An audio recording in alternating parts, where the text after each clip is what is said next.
All right, better late than never. Let's roll.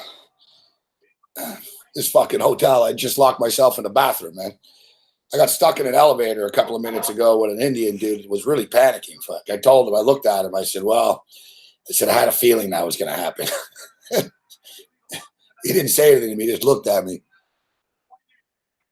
He just looked at me. I was like, all right. Poor bastard hit 6. We got stuck on the second floor for like 2 minutes. I didn't want to touch anything. I was just standing there, and I don't know, you could tell he was starting to get nervous and shit. I looked over. I said, well, what do you expect? All right, I got to kind of keep my voice down. So, man, I'm in this fucking hotel. I swear to God, this place is massive, man. There's like 2,000 rooms here, and for some reason, there's like an old lady. She's right next to me. She was in the lobby fucking yelling at them and shit. I'm like, man, this lady, she's like a typical New York lady. I don't know what her deal is, why she's in a hotel. Fuck. It's probably like a grifter type thing. So she's in like a fucking bathrobe and shit. She's fucking chewing out the fucking doorman or the front desk when I came in here. Of course, she gets on the elevator with me. And of course, she gets off on the same floor. And of course, she's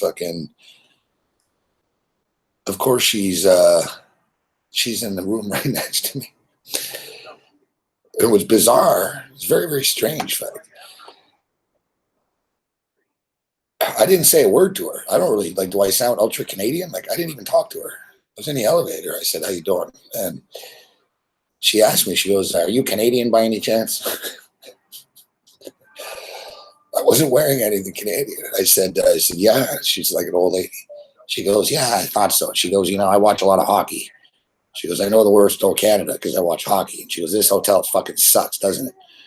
I told her, "Yeah, I'm supposed to be here for 10 days. It's not happening." She goes, "I'll be checking out in the morning." And poor lady, now she got to deal with me. She already hates it here. Fuck.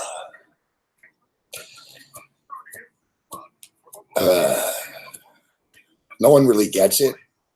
Carton does. It's funny. I was telling Carton sees me this morning. He goes, "How's it going?" I'm like, I said, "How the fuck do you think it's going?" Fuck. I said, "I'm in North fucking Bergen, bro, on the side of the turnpike."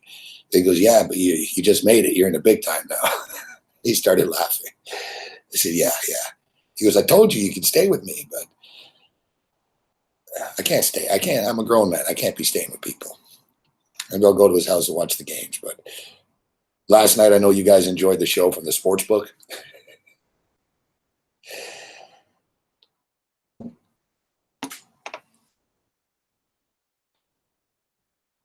Yeah, you get a bad vibe. No shit. No shit, Sean Thompson. I could show you. The room's not that bad, actually. I don't know why I put this black curtain up. I don't know. The window. So last night I told you guys. All right, you guys gonna feel fucking better here a little bit. There you go. You fucking happy now?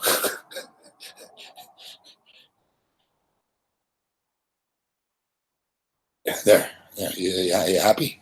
Is that better?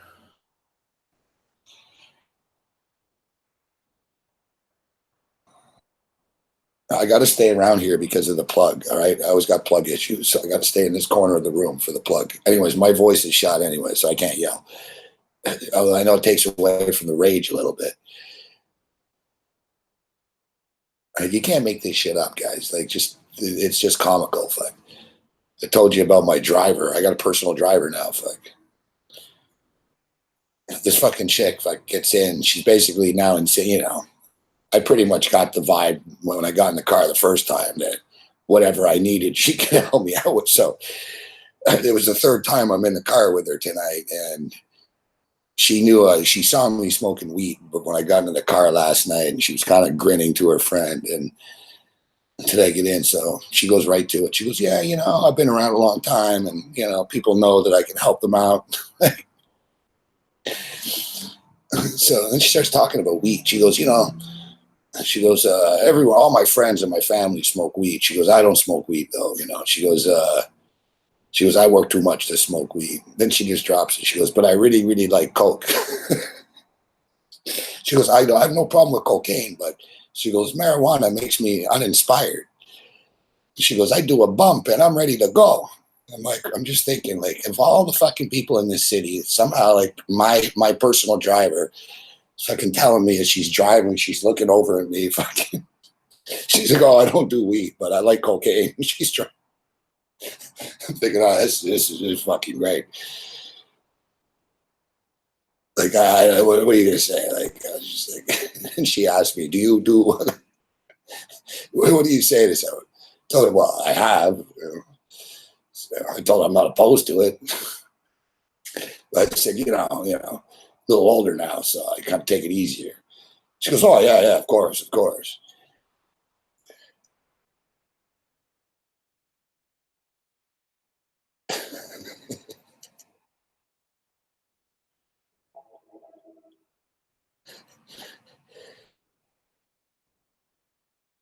No, she's funny, man. This chick, like, hey, man, this chick's been saving my ass, man.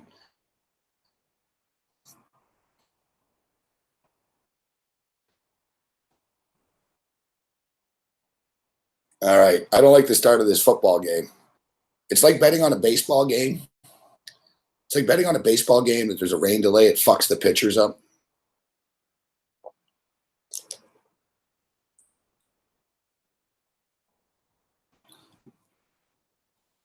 it screws the pitchers up. And I knew as soon as I saw a rain delay, this game was going to fuck TCU up.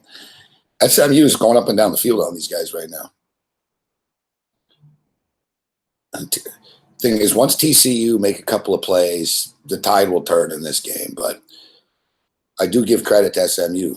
You know, their play calling has been good. They're catching TCU off guard. They've had a couple of big plays. There was a big run for a touchdown. I think the rain delay sort of screwed TCU up. TCU have screwed me a lot over the years too. Fuck. I've got TCU in this golden nugget contest, so I need them here tonight. Look at that, first down SMU. This is an SMU team that could have moved the ball last week against North Texas. Now you're moving the ball. Come on, man. TCU are supposed to have a good defense. Fuck. I'm going to slide over so I don't.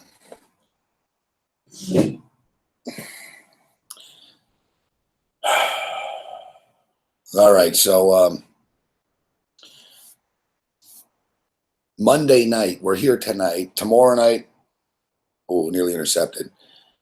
Monday night, we'll do the show. We'll do the show from the Sportsbook. It'll be Monday Night Football doubleheader. We'll be there. I know you guys enjoyed the. I know you guys enjoyed the show last night from the Sportsbook, FanDuel Sportsbook.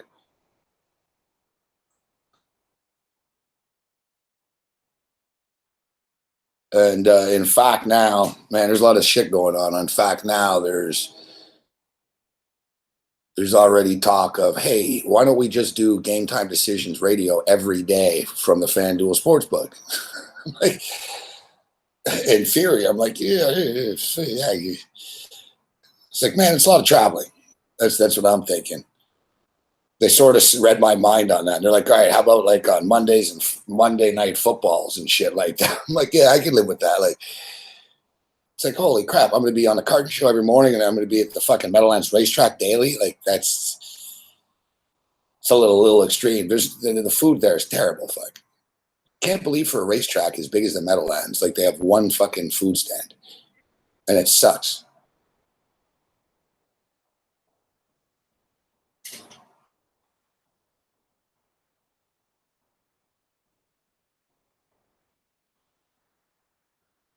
Yeah, there's a lot in the air now, Drew.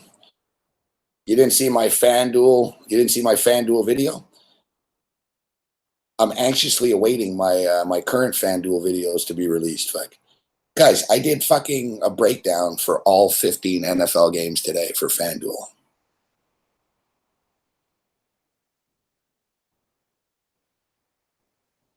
They're like, because I was like, so what games are we doing? They're like, all of them. I'm like, wait, like in what way all of them? They're like, all of them. We're going to do an individual video for every game right now. I was like, all right, fuck, all right, let's go. And as the videos were going, the first few were very like sort of safer. I was like, well, you know, this game. And by the end of it, I was fucking like, we had to delete one of my jokes. Like fucking Sussman was like, whoa, fuck. Like, he was laughing his ass off though. He's like, yeah, I think we better take that out. I was like, I even told him, I said, yeah, we better take that out.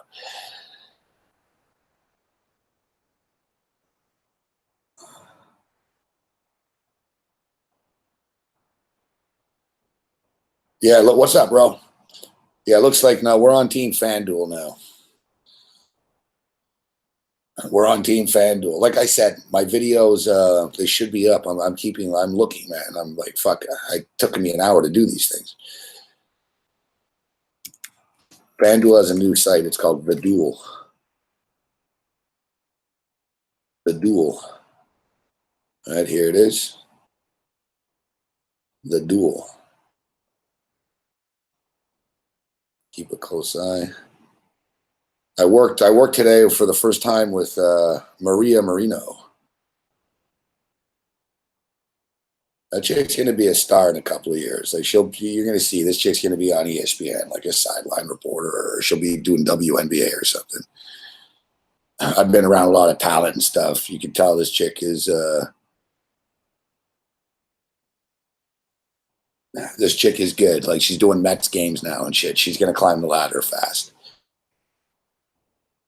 I freaked her out, though. Like, I've never worked with her before, right? Ever. You know, I talked to her, I think, once on a morning show, like fucking a year ago or something. But I've fucking communicated with her on Twitter. Like, I talked to her a bit, like in DMs and stuff about sports and about media and shit. So I've talked to her, but I've never done a video with her. So she throws it to me. And I fucking come out, bang, bang, bang. I start yelling and shit, fucking, and it goes back to her. And she just had this look like, and she was like, oh. Right after the video, she goes, all right, I better, like, she realized, it was like, all right, you know, yeah. I'm raising a level a bit here, Maria. So, you know, this is it. We're not doing WNBA videos here. It's time to rock. So I'll give you my crib notes for each game. We'll share with you guys the super contest picks. I got jerk offs on Twitter. If I can, who'd you take in the super contest? Yeah, fuck off. Told the guy, listen to the show or fucking whatever. I don't know what to tell you, but go to the website. The public, man, people, except you guys. You guys are good. People suck, though. It's like today, it's the same shit. Right before the show, we tried to do like a simulcast on video like we used to with just video only. And it said on the screen, video only. And I got a bunch of people tweeting me, I can't hear. It's like, fuck, guys. Like, can you fucking read? Like, seriously. Like, I don't understand people. If you fucking can read the fucking link, how come you can't read the fucking words like on the fucking link? It fucking said in bold. It said in bold. Video only. Audio on Fantasy Sports Radio. I can't hear. It's like, I can't help you then, fuck. Yeah, I don't know what to do. At this point, like, my patience is wearing out with the fucking public. Come on, TCU, you fucking losers. That's what you get for betting on a team called the fucking Horny Frogs, fuck.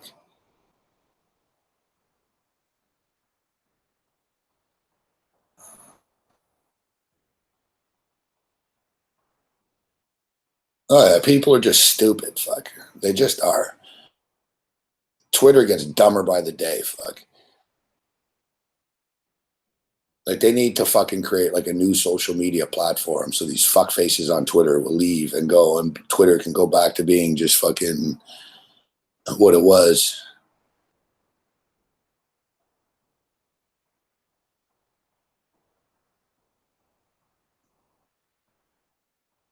All right, so it's not Twitter's fault.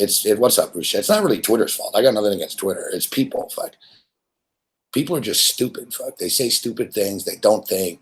They don't read. They don't read that. You know, they look at a headline. They don't read the story. The Le'Veon Bell stuff, sports, everything. Just they're stupid. But whatever. If everyone's stupid and we're smart, then we should be successful. That's the way I look at it. Like, that's why whenever I get, if I'm ever down, it really angers me. I'm like, fuck. I'm living with a bunch of fucking morons. There's like fucking 5 billion morons in this world, and I can't get ahead. Fucking TCU, fuck. I'm gonna snap, man. Come on. There's a big run. I mean, guys, I laid 22.5 points here. Fuck. I need 5 touchdowns already. Really? What's up, Sonny Vega? I didn't say anything. Do I have any opinion on Bosnia and Northern Ireland tomorrow? No, I really don't. Glad to see you're doing all right tonight, Sonny. No, I really don't. I've got opinions on college football, though. So, and NFL football. It's week 1, so let's get down to business. Big Man on Campus will join us at about 11 o'clock here tonight. We'll get his college picks. I don't want to talk about the Atlanta Falcons anymore. The Philadelphia Eagles, they fucking suck, man. I'm so sick of the fucking Atlanta Falcons. And I'm also getting sick of the Philadelphia Eagles fucking winning these fucking games late like this.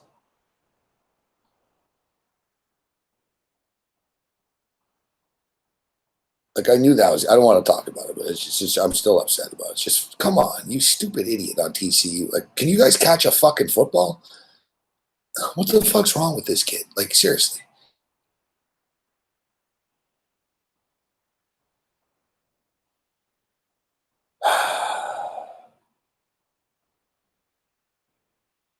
What's up, Brandon? Good to see you, bro.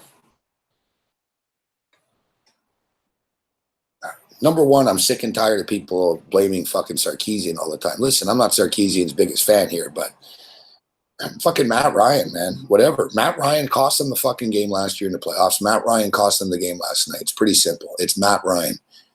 Now the kid on fucking TCU is just throwing fucking pop flies up.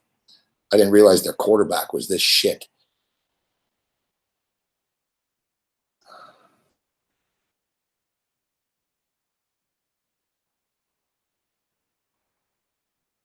All right, so I don't know why I was stupid enough. I got impatient. I was like, you know what? I think TCU will murder these guys. 45-10, fuck. So I put him in the Golden Nugget contest, man.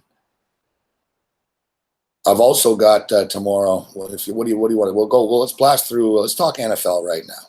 What's up, Lisa? Look at this TCU safety.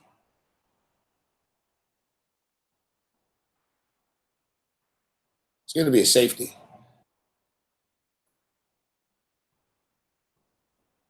What? Now we're down 9-0.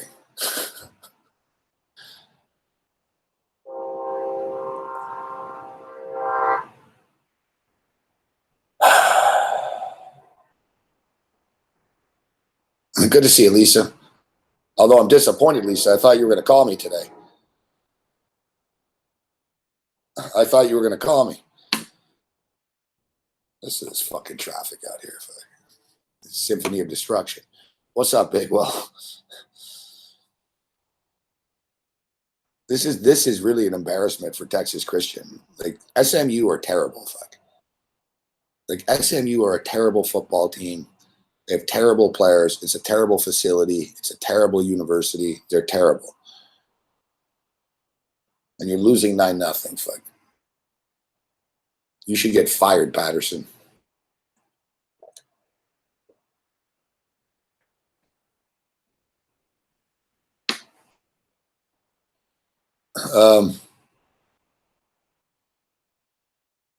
I said that earlier. Good to see you, Scott Rams. That's what I said earlier with TCU. Look, I bet him last night at the book, so there's no turning back. But you're right. I said it earlier. It's like a baseball game. When you bet on a baseball game, there's a rain delay. You know it just changes everything. Fuck. And the pitcher is, especially when it's the same pitcher. Like if you bet a baseball game, there's a rain delay, and you have like listed pitcher, you really pray that they just pull the guy and you get nulled. It takes teams out of their rhythm. Like TCU earlier, they're all bouncing around and shit. Like this is, I don't know what's wrong with these guys. Look at this. Now this kid's going. TCU looked terrible. This is unbelievable. All right. Clemson and Texas A&M tomorrow. I think Clemson are going to massacre them, but I thought that TCU, but Clemson are actually good. TCU suck.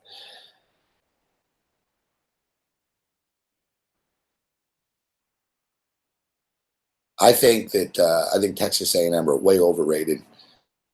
I'm reading all these previews all week and shit, and they're hyping it up like, oh, this is a big showdown. Jimbo Fisher, fuck Jimbo Fisher. Jimbo Fisher this, and oh, it's a big showdown, and Texas A&M and their 12th man. When were Texas A&M ever good? When Johnny Manziel was there, they had a decent year. Whatever, fuck. They went to the Peach Bowl. They beat Duke in the Peach Bowl. Like, honestly, I'm 48. I don't remember Texas A&M ever like really being a national championship contender. There's been brief periods like where they sort of were top 10 and shit briefly.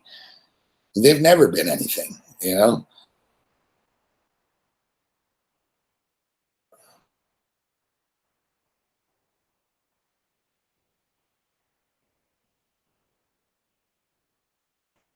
Like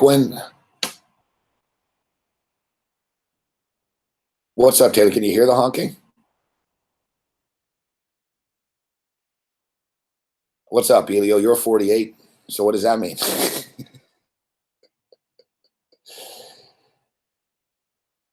Do you look older or younger than me, do you feel? Because we've been through this before, in which you guys actually think that fucking I look older than Adam Vinatieri, which is not true. I am 3 years older than Adam Vinatieri, and I look younger than him, in my opinion. I don't know. Maybe I'm delusional. I was just in a Taco Bell, fucking North Bergen, Jersey, on the Turnpike, and by chance, I heard a guy talking, saying to this chick, yeah, it's my 45th birthday tomorrow or in a couple of days. I looked over. I was like, fuck, I look younger than this guy, but maybe I do look old. I don't know. I do get called sir a lot.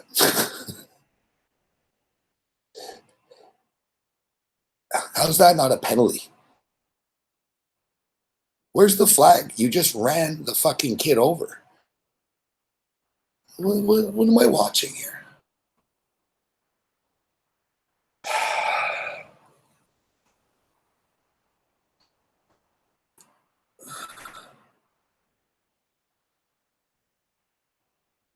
Mr. Stubby's in North Bergen.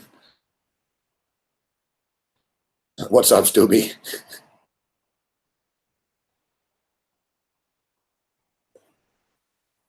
It's not that far. Listen, I'll be honest. It's not that far from New York where I am. It's just very, very awkward, especially if you don't have a car. Like, that's why I have this driver taxi fucking that shows up.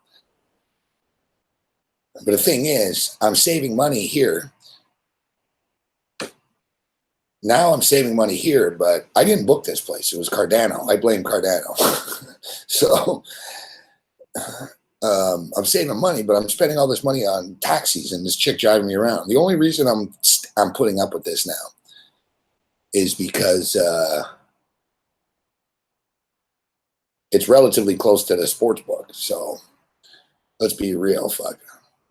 I'm going to be going to the sports book anyway, so at least like I'm on the Meadowlands. Like basically the sports book's like, it's right down the fucking the turnpike from here. But anyone that knows this place knows that it might be fucking 1.8 miles away or whatever.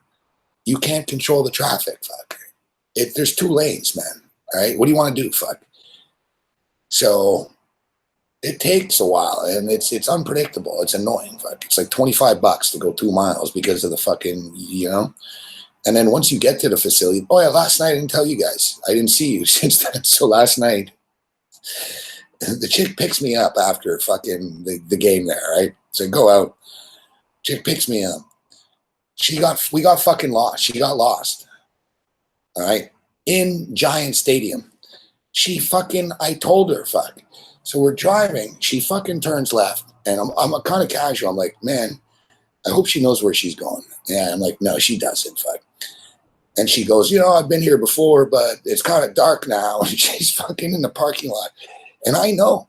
I've been there a bunch of times now. I know. So I'm like, I don't think we're supposed to be this close to the stadium. Like, we're literally like right in this fucking like weird fucking, she went through this fence and shit.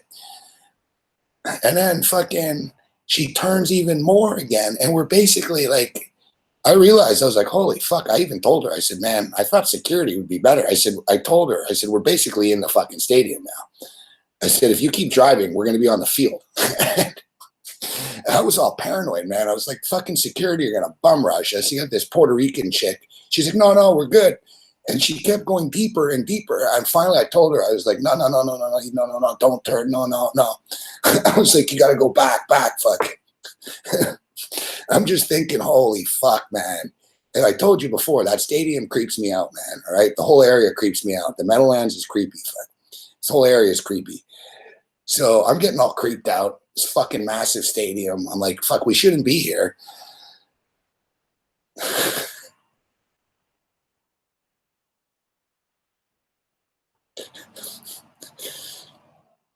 I know, Brooks. I'm telling the chick. I'm like, no. We went up this ramp. It said personnel. It said players, personnel, and fucking security only, this ramp. And she went right up it. I was like, oh, fuck. Like, honestly, I'm thinking it's New York and MetLife Stadium. I'm like, holy fuck, man. Like, we're going to get shot at by security. Like, they're going to think we're, like, crashing the gate here. I was like, no, don't turn here again. He was about to. I was like, no.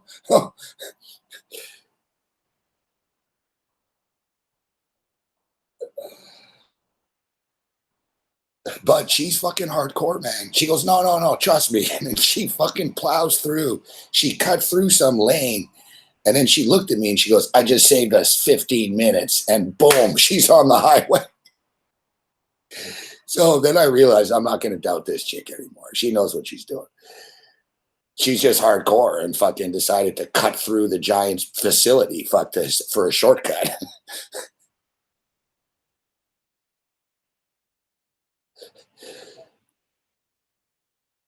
It's fucking hilarious, man. Exactly. It's exactly, Scoop. Like the shit that I end up with, like. So basically, listen, man, my the condo is going to be ready in like a week and a half. But I'll be gone when it's ready. But anyways, I get keys next Friday, so I just got to get through this. I'm not staying here for a week, and man, I don't have my fucking clothes on this shit. I got to be honest, fuck. I slept here one night, and I can tell, fuck, I'm already getting that little itch and shit. I'm sure there's fucking bed bugs here and shit. There's bed bugs everywhere. There's bed bugs in nice hotels, so there's no way there's not here. You can't win. Like, what are you gonna do?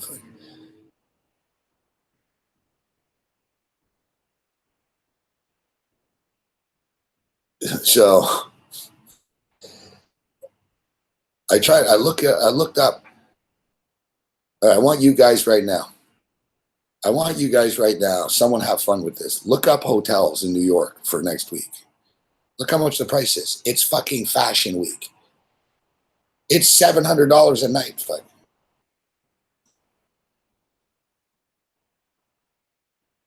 Like I said, I can stay with my boy John Lerner, but that's all the way on Rutgers campus. I've already had a room change because my first TV didn't work, Kovacs. No, there ain't no hookers here. Fuck. There ain't no hookers here. You know what? I'm exaggerating. It's not that bad, this place. It's just old. Like, look. It's just like if you were a regular tourist or something, you'd be a little freaked out. But oh, you can see my view. Yeah, I'm sure. Yeah, oh, there's hookers.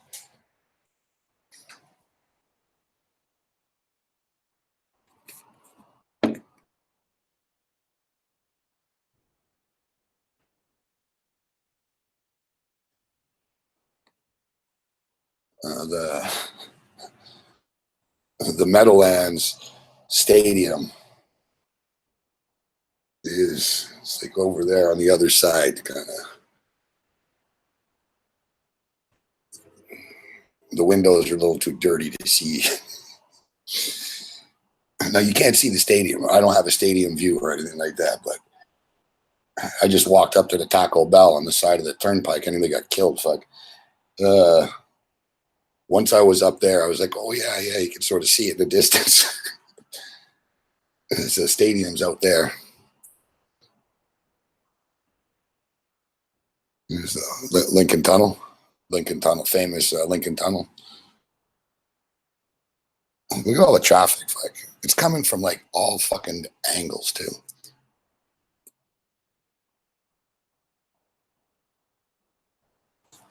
Like Drew lives here, and so does Stubby and shit. One thing I've realized: New Jersey is way more fucking hostile than New York. Fuck, I'm telling you, like New York's chill, man. People are cool in New York. Like New York City is really cool. Fucking Jersey's where the nut jobs are. Like I fucking like people have nearly fought like 4 times around me here in Jersey. There's a lot of road rage in Jersey, and either everybody works out all the time, or there's a lot of steroid use here in Jersey. Like fuck, everyone's on juice. Fuck, it's like fucking. I was just in the Taco Bell, man. It's fucking, fucking everyone, fucking all these short fucking monster little fucking dudes, fucking ordering like 8 bags of Taco Bell.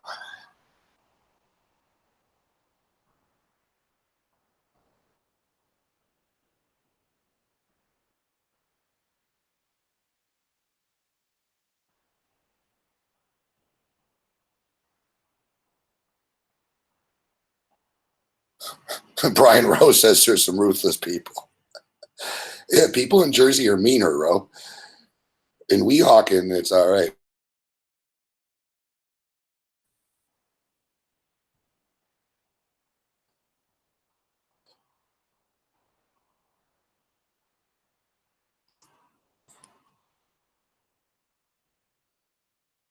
The room's not that bad, though. I'll be honest with you. It looks better than it is, though. It looks good, like sort of now. Like you look, it's not that bad. You know, it looks like all right, but it's one of those deals where it's like looks are deceptive. Like look at a microwave. Look how old the microwave is. I'm scared to open the fridge. Fuck, I think I'm gonna find like fucking body parts or something. God knows what's under these mattresses. The alarm clock's not plugged in. Look, there's an alarm clock. There's no outlet to plug it in. Like there's like, what are you gonna do with that?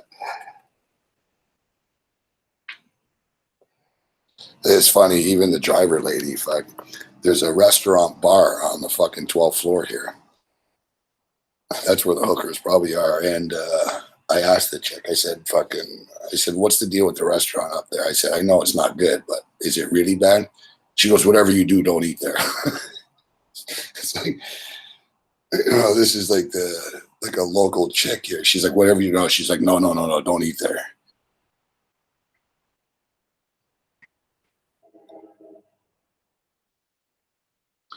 And there's a Holiday Inn Express right next door to me. I'm considering in the morning going over to the Holiday Inn Express. And the only thing is, the plus in this thing is I can smoke weed in the room because I just don't give a shit. Like, what are they going to do? I knew as soon as I got here, fuck, the hallway reeked of weed. I even told Cardano, I said, man, it smells like weed, and I haven't even been here yet.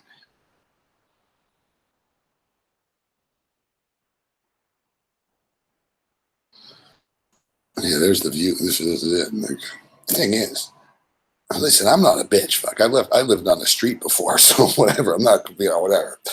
It's all good. But the thing is, man, there's nothing here.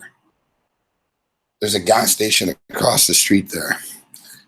How are you supposed to cross the street? It's a fucking freeway. Fuck. There was a family. There was like an Indian family with like kids and an old grandmother and shit, and they were looking like they were going to cross.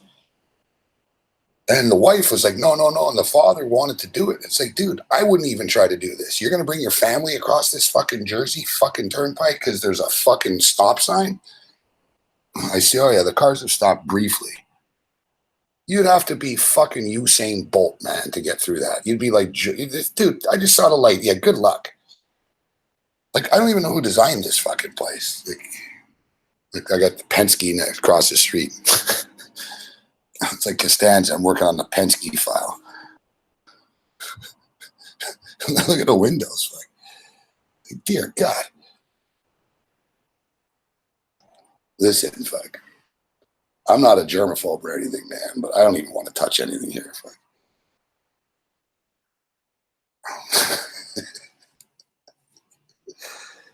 Yeah. You want to be a rock star. A couple of nights ago, I was fucking kicking in a Sheraton with British Airways stewardesses and ZZ Top. Now I'm sitting here in the fucking Meadowlands View, sweating out a TCU game. It's a cold world.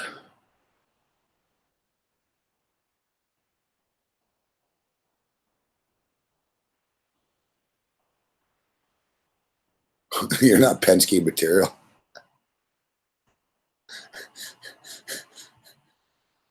You're you're not Penske material.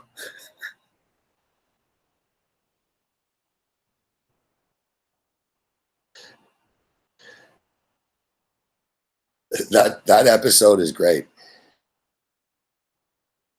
That episode is great.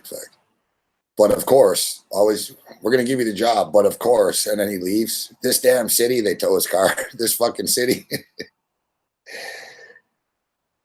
And then after at the end, he goes, well, George, we were going to give you the job, but as I was saying, of course, we are under federal indictment for insider trading.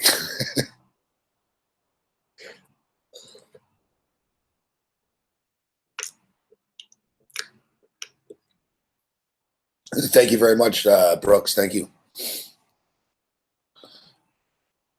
Thank you.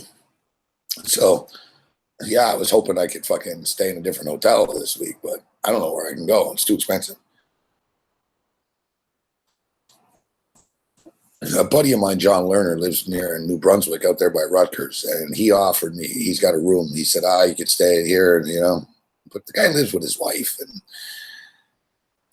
his daughter went to university. Like, I'm going to stay in his daughter's room? Like, come on. I'm going to be doing this show. Hello, Mrs. Lerner. I'm smoking weed on their front lawn. Like, come on. Well, this kid just missed a chip shot field goal. Fuck you, man. Seriously, the last kid name is Bunce. You want your kicker named Bunce? TCU have always had shitty kickers. Fuck, this is a fucking abomination, this fucking game. You guys really do fucking suck. It's time to start revoking scholarships. What's wrong with you, you fucking loser fucking kid?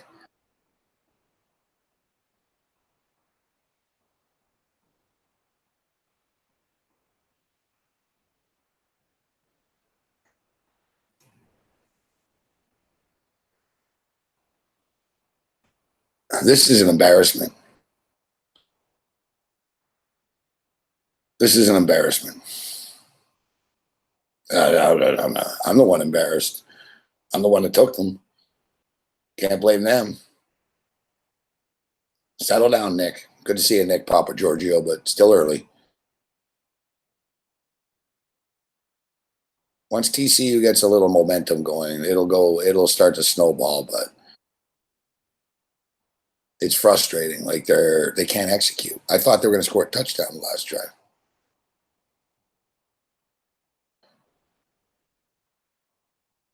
Okay, so as we were saying,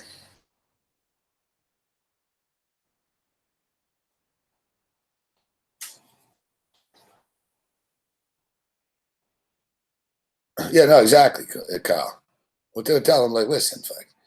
If you guys aren't up, I would tell them by the fucking end of the, I'd pull the team together and I'd tell them, listen, if we're not winning 21-9 by halftime, I swear I'm going to fucking revoke 5 scholarships, from the fucking 5 players who fucking play the worst in this next 15 minutes of this game.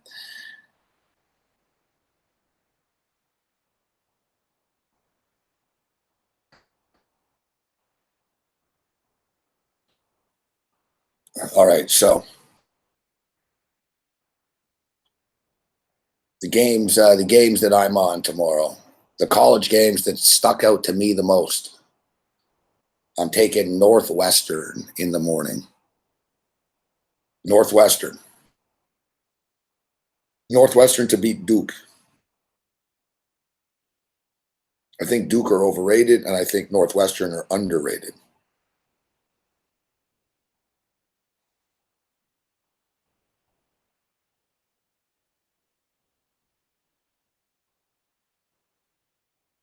I like some numbers here, courtesy of Mark Lawrence's database. Northwestern are 6-1 straight up and against the spread. The last 7 times they played the ACC, they're 9-2. Their last 11 home openers. We saw last week that Northwestern defense really played very well against Purdue, who have a pretty good offense. They went into Purdue, were able to win that game. They didn't pull away in the second half, but they put up 31 fucking points pretty much in the first, what it was, didn't they? It was 31-27, I think, or 34-27, whatever the final score was. I've talked about it a lot, man. Pat Fitzgerald's one of the best coaches in the country. He's not one of these. He's not a sleazeball. He's not he's not an Urban Meyer. He's not one of these guys that's looking to bounce around from program to program and climb a coaching ladder and stuff. He played at Northwestern, and he coaches at Northwestern. Very, very simple. And It's hard to believe, but this guy's been here since 2006. Like Northwestern have won more football games than Michigan have over the last few years.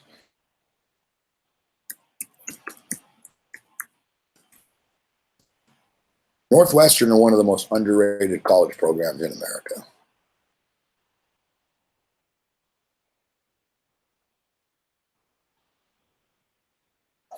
$88-65. Are you kidding me? Northwestern used to go fucking 0-12 every year. Look at this guy's record here, fuck. 2015, 10-3, 2016, 7-6, 2017, 10-3.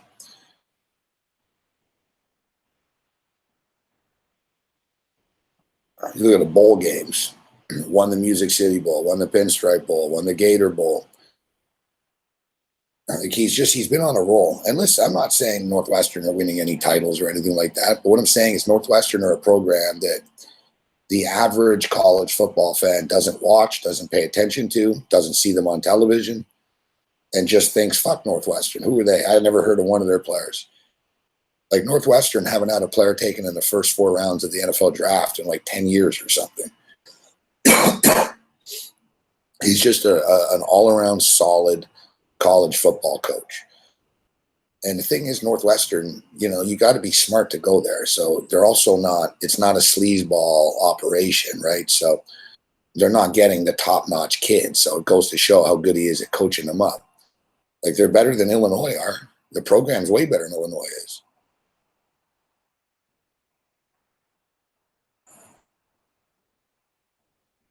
And you look at Duke, I think the Big Ten is you got Northwestern are better than Duke. Duke are not very good. Everyone loves David Cutcliffe, and yeah, they beat up our Army last week. Good for you.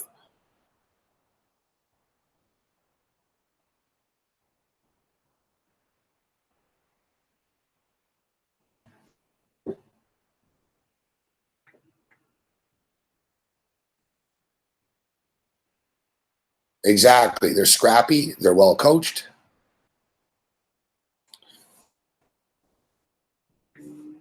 They're scrappy, and they're well coached. Oh, come on, TCU. Burn it, burn it, burn it. There he goes. There he goes. Gone. He gone. Touchdown, TCU. No flags. Boom. Nice run, kid. That's what I was expecting. There you go. That kid fucking ran right through everyone. That was a fast fucking run. Nice job, 25.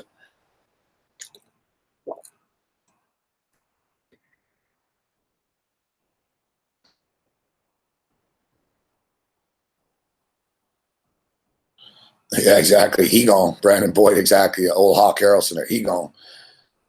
You could tell, hey, once he saw that, boom, he was fucking through.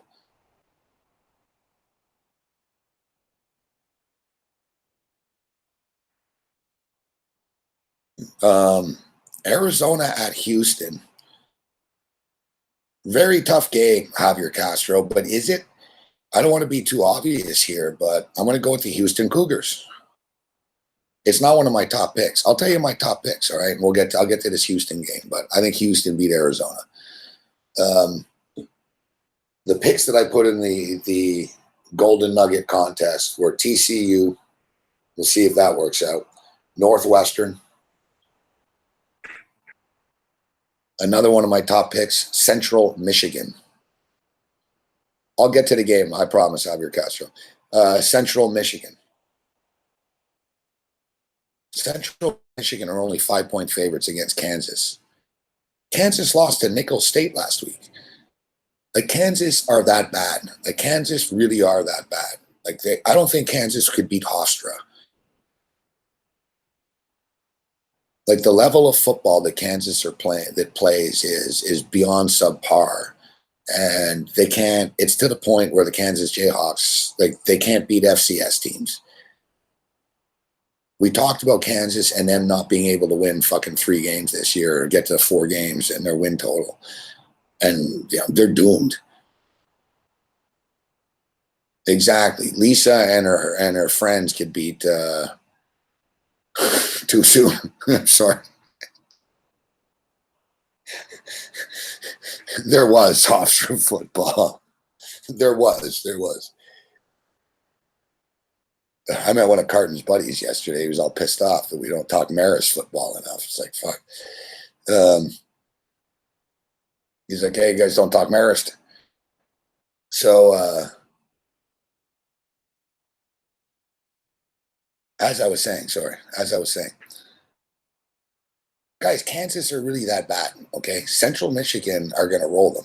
Central Michigan beat Kansas last year. I think they beat them by 15.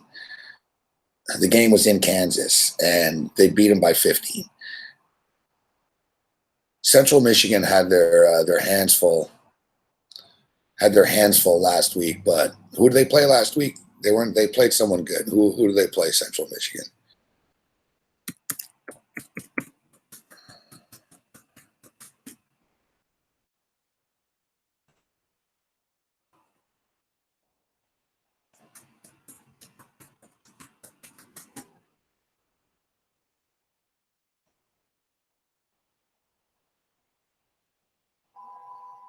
They lost to Kentucky. We're going to get to Kentucky in a second. I like Kentucky as well this week. They lost to Kentucky at Kentucky, 35-20. There's no shame in that.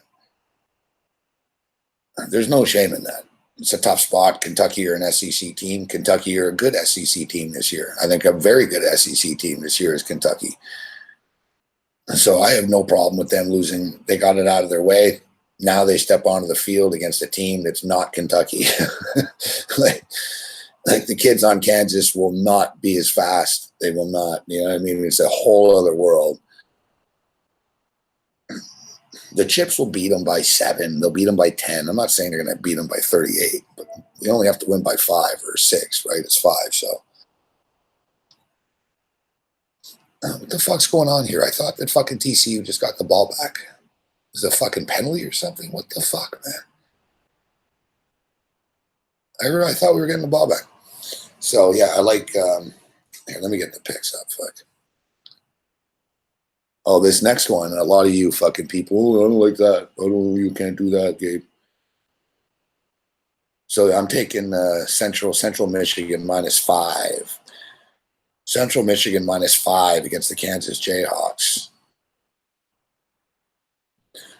My next pick in the ultimate handicapping championship for $250,000. I'm putting it on the line.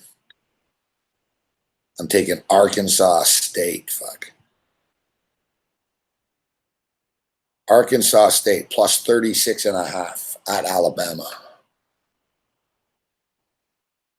Well, all the minions are scared to bet against Alabama. I'll take an Arkansas State against Alabama.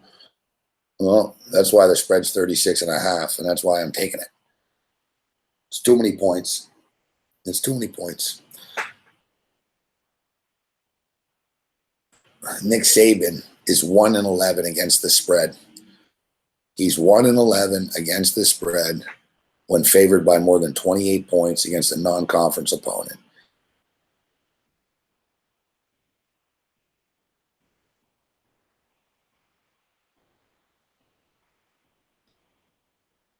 An interesting number is they're also 0-4 against the spread. The last 4 games before playing Mississippi. Conference play starts.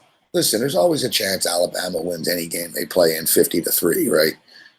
Alabama are that much better than everybody besides Clemson. And, you know, they're a devastating team, but they have conference play coming up next week.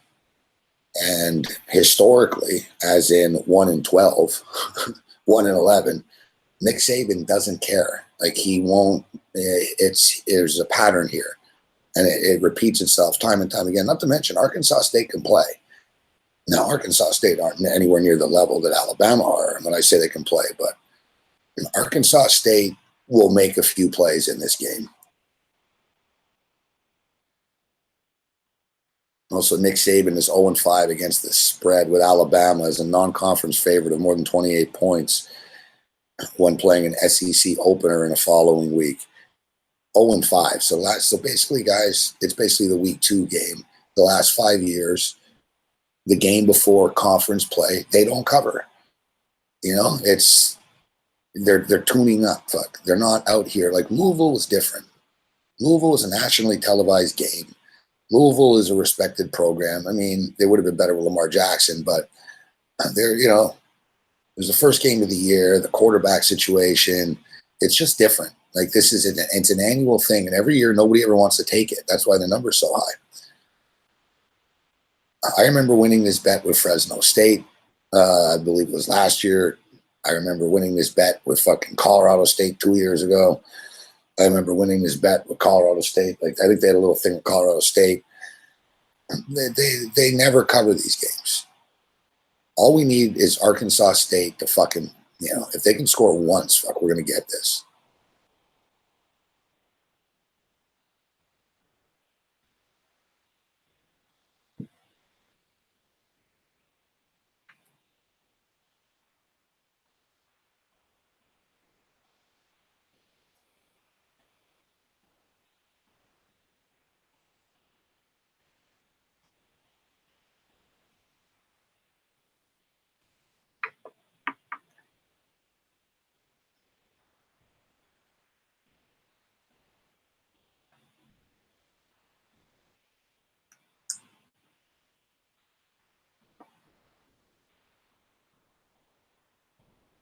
I haven't looked at the Oregon game. I'll take a look, Mendez, for you.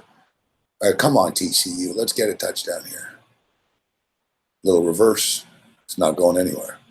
Oh, fuck, this kid's fast. All right, looks like TCU's waking up here.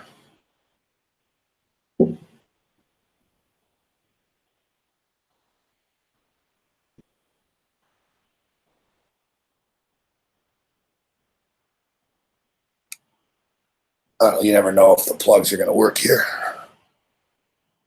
Let's see.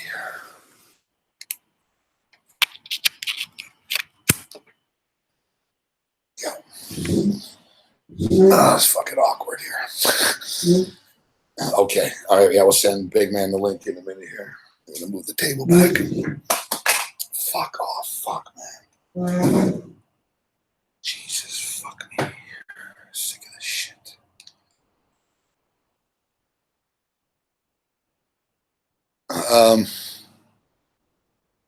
So, yeah, my college picks: Northwestern, Central Michigan, Arkansas State, Kentucky plus 14 points. We'll get to this game with Big Mick. You know, Kentucky have lost 31 straight fucking games to Florida.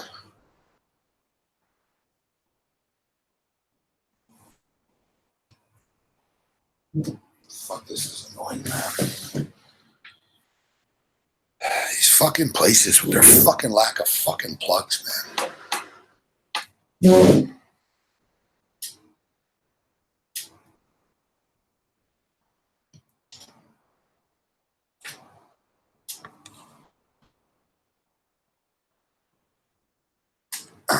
Guys, when I give the picks, all right, I don't need to be told what to do and what not to do. I appreciate it, Sean Thompson, but what's up, King?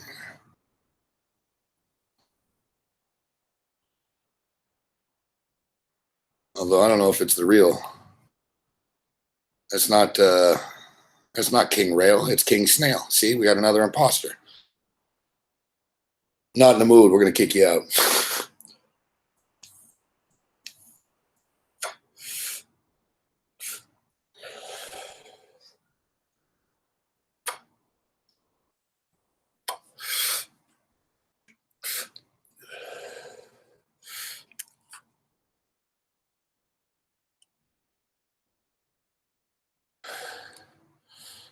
Well, like I say, I mean, guys, you can enter the contest and put your own picks in too, right? That's always a thing you can do.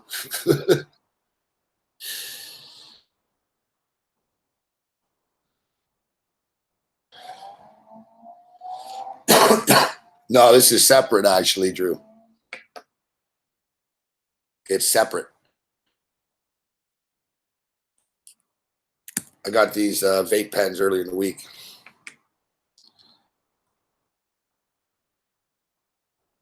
I'm getting used to. I'm like, no, it's all good, Sean. I like you, Sean. I'm just busting your balls, Sean.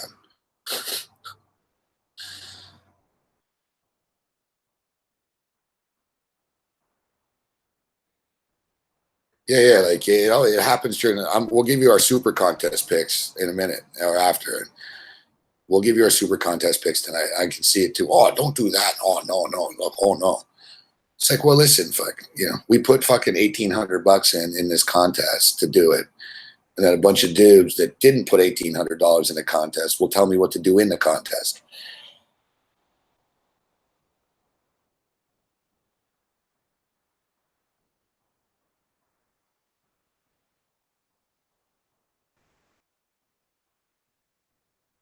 What's up, Paco Healy? You know, I lean with Stanford, but I don't really love it.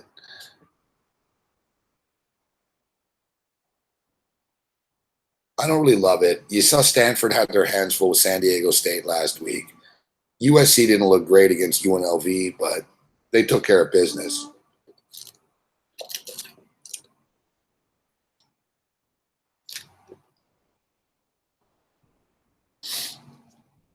Zach Henkel, Bengals, Panthers, Cardinals. I like your picks.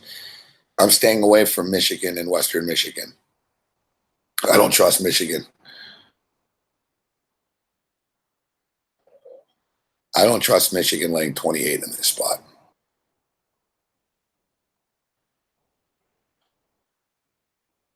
Yeah, I don't trust them. So, all right, let me open up my email. I'm tired, right? So it's hard for me to remember this shit.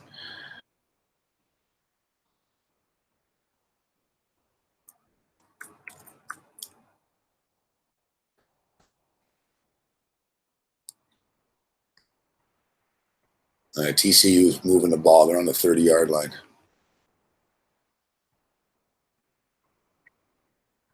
Oh, boom, boom, boom. Go, kid. Fumbled it. No. He's going to pick it up for a touchdown. That's a touchdown. Yes. We needed that.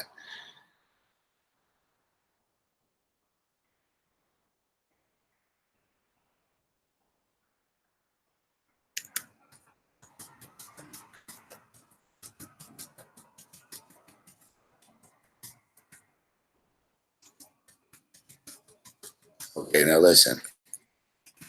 I made a mistake when I put the super picks in for the ultimate football contest with the Golden Nugget, except I took Alabama, but I wanted Arkansas State. So then I'm thinking after, I'm like, oh, fuck. If I fucking change this pick to Arkansas State now, and it's supposed to be all picks are final, but I know Vegas Matty well. So I was like, listen, bro, sorry, but I fucked up. I explained to him, listen, I'm in New York. It's crazy and fucking putting his picks in fast. And he goes, all right, don't worry, I'll change it for you. So I'm like, oh, God, of all games that I'm changing. But I stand by it. I'm taking Arkansas fucking State, all right? I'm taking Arkansas State plus the 36.5. And if I'm a little grumpy and I tell you guys that I don't care what you say, I don't mean you personally. I'm just stating that's why there's sports books. If you don't like the pick, fade the pick, bet it. All right, we'll bring Big Man in a second. Let me just see these are my college best bets tomorrow. This is what I put in 7 picks because in the Golden Nugget contest, you can do NFL or college and mix it, except the Super Hilton contest, the Westgate contest that I'm in is all NFL. So I figured why mix it and double up on NFL? Let's just go for college here. So I took 7 college games.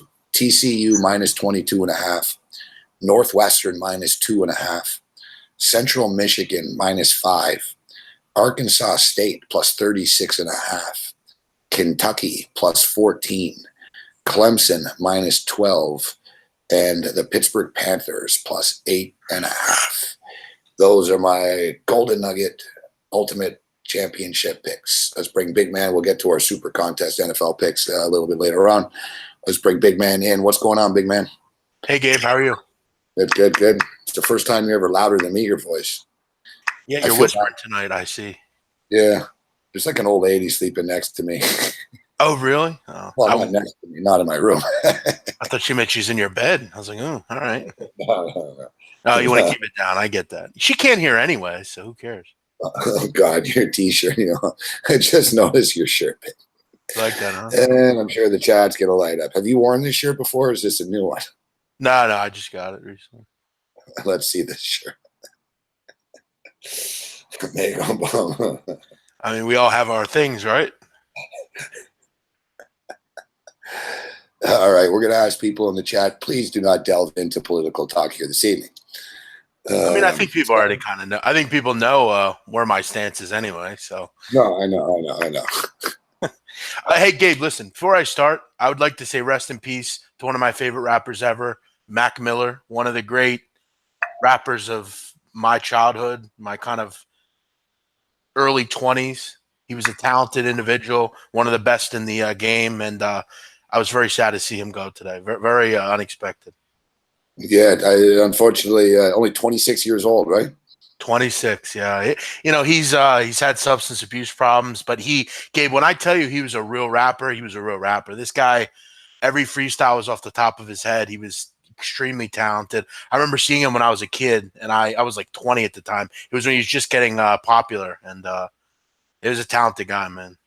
It's too bad. Like when you look at, there's all these guys that it goes to show though, big man, like fame. You know, people think, oh, you're going to be, if you're famous, that somehow you're going to be happy or that Yep. shit's going to be different. And I'm just have more money to spend on drugs, man. Yeah, or just, it sends you into a downward spiral and shit.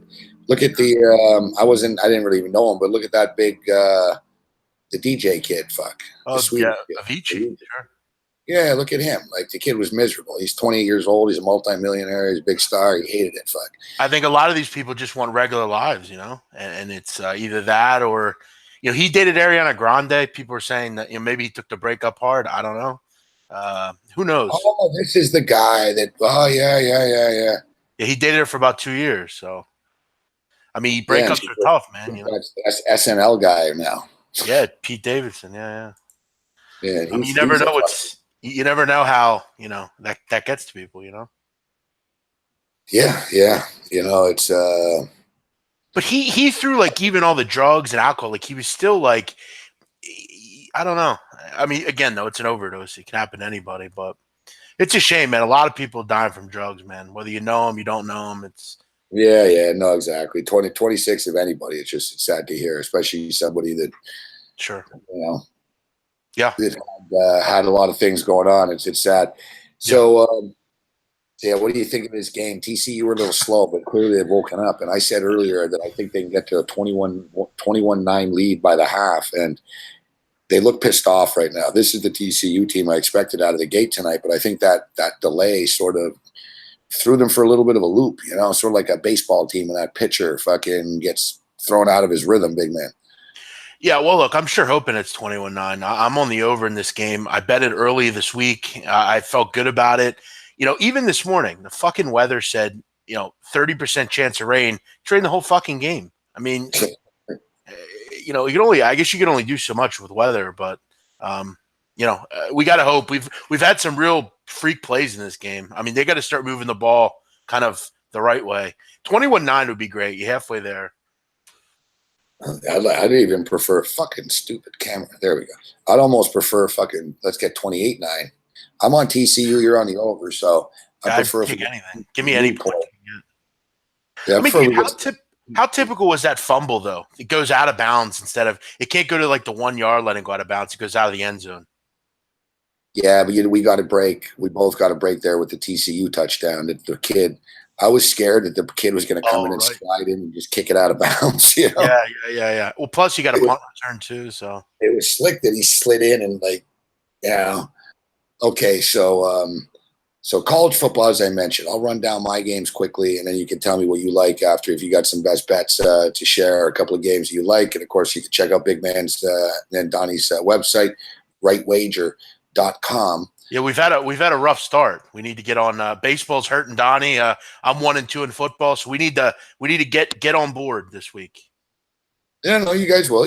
It's a marathon. It's not a sprint. Right? You're right about that, Gabe. You want to come out flying, of course, and win. Look, I'm pissed off too, dude. On a TV show last week, I went 2-3 with 5 best bets, and I got screwed in one of the games. I gave more winners, but it just bothered me too. I was like, man, I wish it was 3-2 instead. Sure. No, I mean, you always hope to do well. I mean, I think at the end of the day, you'll come out on top. We'll come out on top. It's a long season, man. It's week 1. We're barely in week 2. No, exactly. And Hey, Gabe, how about those Eagles, baby? How about those fucking Eagles? Let's go. yeah, Bang, you bang. guys are fucking. What a fucking run you guys are on now. I don't How want to about talk that about it. defense, Gabe? How about that defense? Well, you're lucky you play Matt fucking Ryan every 2 weeks. Fuck. Yeah, we'll take it. We'll take it, baby. We'll take it. It's only Like one, I though. said earlier, today, guys, fucking. I said I got no problems with Colin Kaepernick, but I'm boycotting Nike because they got to deal with Matt Ryan. Fuck. Now TCU's going sideways. Fuck me. Fuck. Fucking idiots. You run straight, motherfuckers. All right. Well, maybe they could fucking. This isn't that bad. They could pin them, maybe punt and pin them, and create a turnover here or something. Yeah, the ball's flying all over the place. I mean, look, we still got a whole nother quarter. You know, you dry the balls off, you get cleaned up a little bit. Hopefully the rain subsides. These offenses are going quick. I mean, it's not like they're slow or anything. I know. Fuck. All right. I can't panic. Okay. So Northwestern and Duke. I got Northwestern. I'm laying at 2.5. Any opinion on that game? I agree with you. I just want to make sure we see Clayton Thorson for the full game. I think if that happens, I Well, that was totally a agree. good concern. Exactly. Yeah, I totally agree with that I pick. think we're going to have to live that the green kid's going to play a bit. Look, he's a son of an NFL guy. He's hyped as well. They're going to mix it up a bit. But I just think it Thorson, throws off. Yeah, Thorson's great. I mean, I love Thorson. Central Michigan laying 5. I think the number's a little short against Kansas. Kansas are terrible. Yeah, but I don't think Central Michigan's much better. But you look at last week, I mean, they played Kentucky, and that's a tough football game. No disrespect losing 35-20 at Kentucky. No, not at all. And Kansas lost to Nickel State, for Christ's sakes, which Gabe, you and I believe talked about many weeks ago, and we In talked about Kansas too. They lost on their home field. yeah, it's pathetic. I mean, you can't lose like that. Listen, this isn't the Central Michigan of old. I mean, Cooper Rush ain't walking through the door. Shane Morris ain't walking through the door. But I mean, can you really bet on Kansas? But I don't know that. I don't know that Central Michigan are 5 points better. Gun to my head, I'd take them because there's no way in hell I'd bet Kansas. So.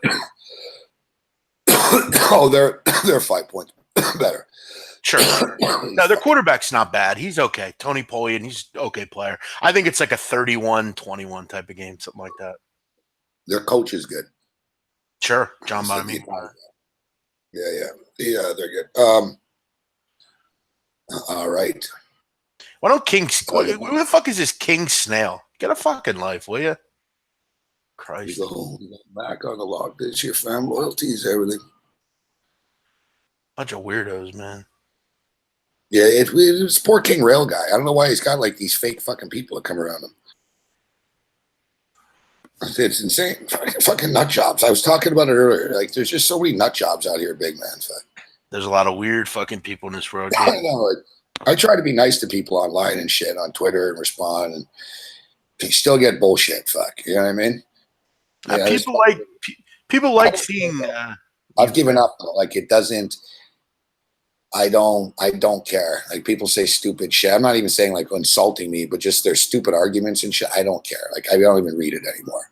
Yeah, I used to sort of read tweets. Now I just sort of scan through, like scan. No, it's whatever. I'm like, oh yeah, I see this guy's still batshit crazy. Fucking yeah, I keep going. yeah, it's there's a lot of unwanted opinions too. It's like when I tweet something, it's like I don't need your opinion. It's my opinion. It's like everyone has an opinion on everything. Well, it's like I said earlier. Guys ask me, what do I like this week? So I tell them, and then they start telling you why. Yeah, it's like we'll go bet it, guys. You know what I mean? Yeah. It's everyone always has an opinion, and when they don't agree with your opinion, you come back. It's always you're triggered. Shut down. Shut up. I don't want your opinion. Like, shut up. I don't care. All right. So, I'm going with Arkansas State plus 36.5 against Alabama tomorrow. Last week it was Joe Lisi. At least I'm not calling outright. I'm not calling it outright, but yeah, it didn't look good. Alabama don't cover these spots. They never have. I talked about it earlier. Saban's 1-11 when favored by 28 or more points against a non-conference opponent. He's also 0-5 against the spread when laying more than 28 when he's playing in an SEC game the next week. Listen, they could win 45-3. They could. They could win 50-0 if they really want to. All we need is Arkansas State to give us 7, 10, 14 points. We cover the number here. I'm going to roll the dice with them. I already have.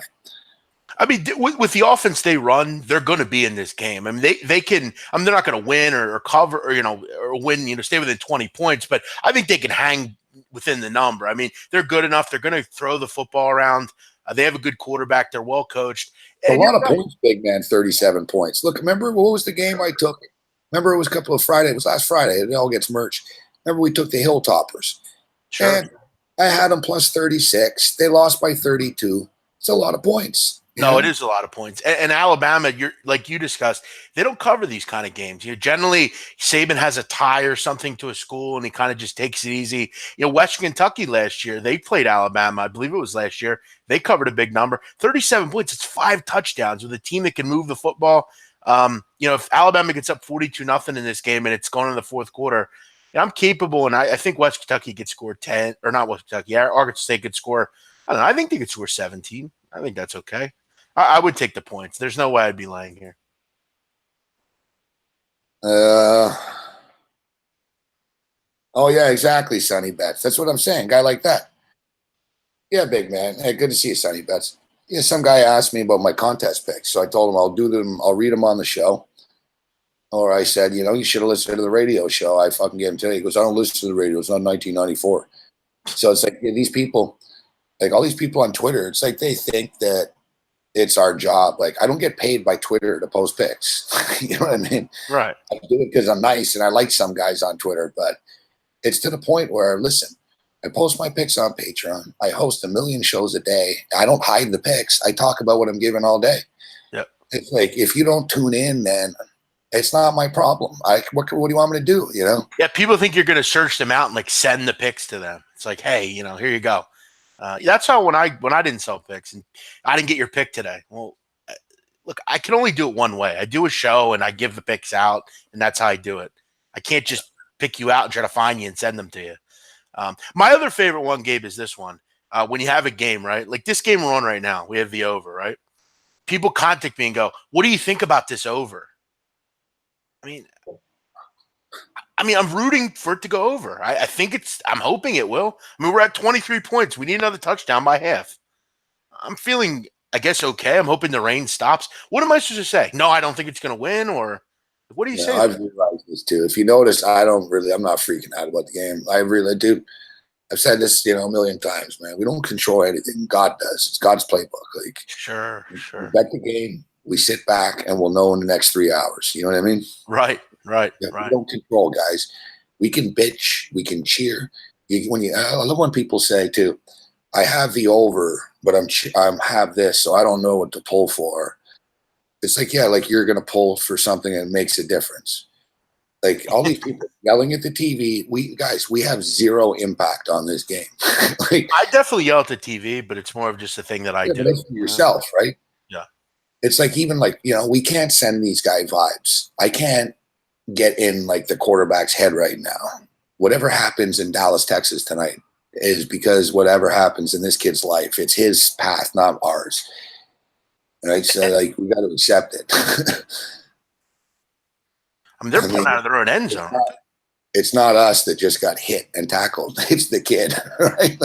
It's like, we think it's us. Oh, fuck, I'm getting screwed. It's like, dude, we're not the ones who just got fucking hit in the knee. I mean, another thing, I'm not making excuses here, but it's like, if I look at the weather, right, it's this 30% chance of rain, and it's the summer and stuff scattered, and you never really know. I mean, how am I, I can only do so much, right? Oh. Nice. We need another touchdown here, Gabe. Yeah, I'd really, and think about it. It should be 17. We left 3 points on the field. That stupid fucking kid bunts, fuck. I mean, think if you can get to 21-9 here. I mean, if you have TCU, it's looking good. Even with all the rain, the bad shit, you're at 30. Let's say the rain stops. I mean, this game's going to open up in the second half. These teams are moving. I mean, it's not like TCU goes. I'll take it. I'll take being up 21-9.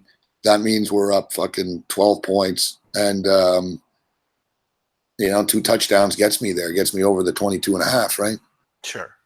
And TCU just fumbled the ball. You got to be shitting me. Great. Like, why? Why TCU? What's so difficult about this? I just find it that it's this difficult for these teams. I've never seen teams struggle in the rain like this. And the rain usually is a small problem, but it's like these teams like make it like it's like a monsoon. It's not even raining that hard. What just happened here? The fucking center snapped the ball off his own leg, big man.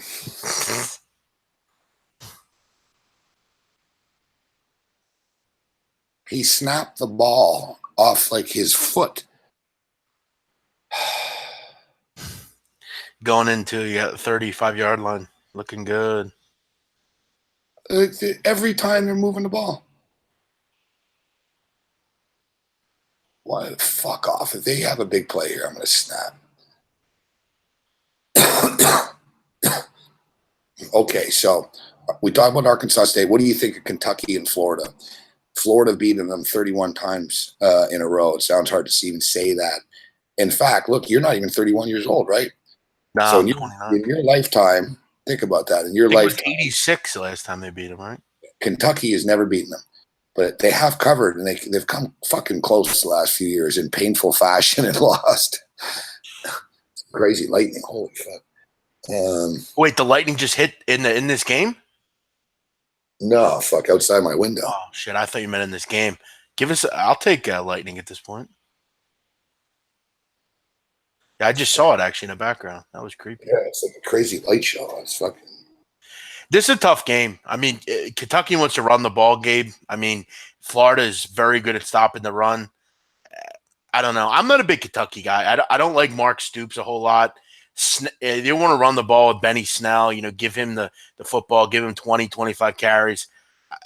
He also was sick going into that game, but he still played well, so it didn't matter. I don't know about this one. I like Florida, but then again, you're not going to get great quarterback play either. I kind of lean under. I think the under looks pretty solid in this game. I don't think there's a whole lot of points scored. What do you think of Clemson and Texas A&M? I think Clemson rout them. Yeah, it's a tough one. I think that's a real tough game. But, I mean, I think Texas A&M also struggled to score as well. It's not a game that I'm in love with, but I think Clemson beat a lot of teams this year. So, I mean, I think the only thing you have working for them in Kyle Field is that it's at home.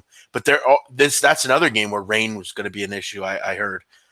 So, maybe take it slow with that one. I just don't think A&M are that good. I think Clemson are on. I think they're going to smoke them. I think Clemson will smoke them. I think A&M is like a 7-6 kind of team. I think they make a bowl, but I don't think it's impressive or anything. And then you and I talked a lot through the summer that you got that Penn State Pitt game. It's too bad though because Penn State played so poorly, or an App State took them to the brink that the number, we don't get any value now. The fucking number is down to 8.5. It's too bad. We were getting. No, it's down to 7. Oh, is it down to 7 now? Yeah. So I got 8.5 in the contest there, but all the way down to 7. Is it too low for you to bet now, or are you still taking it? No, I think you're starting to see value on Penn State at this point. I mean, Pittsburgh is an interesting team, though. They always find a way to beat a team like this every year. I think, recency bias is down on Penn State, and I think the public's on Pittsburgh here. That's driven this line down. I think if you can get 7, I probably lean Penn State. I still don't know if I trust Pittsburgh's defense. Penn State is a team that still have Trace McSorley. They still have some decent players. This is a big rivalry game, and I think they're going to play a lot better than they did against App State. They've also covered 18 of 27 games, so they cover numbers. I think the value is gone on Pittsburgh. I mean, if you didn't get it early, and I think it's almost goating you into taking Pittsburgh. People are buying in a lot to the rivalry and everything like that. But the thing that's sucked is that it sets it up because people have such a short memory, right? So they always just bet affected on what happened the week before, and they saw, oh my God, App State nearly beat these guys. That's what they saw the week before, right? It's too bad. Like if they would have rolled them, it would have been better. If Penn State just would have killed App State, then we'd be getting fucking 14 here. But because of what happened, we lose all the value.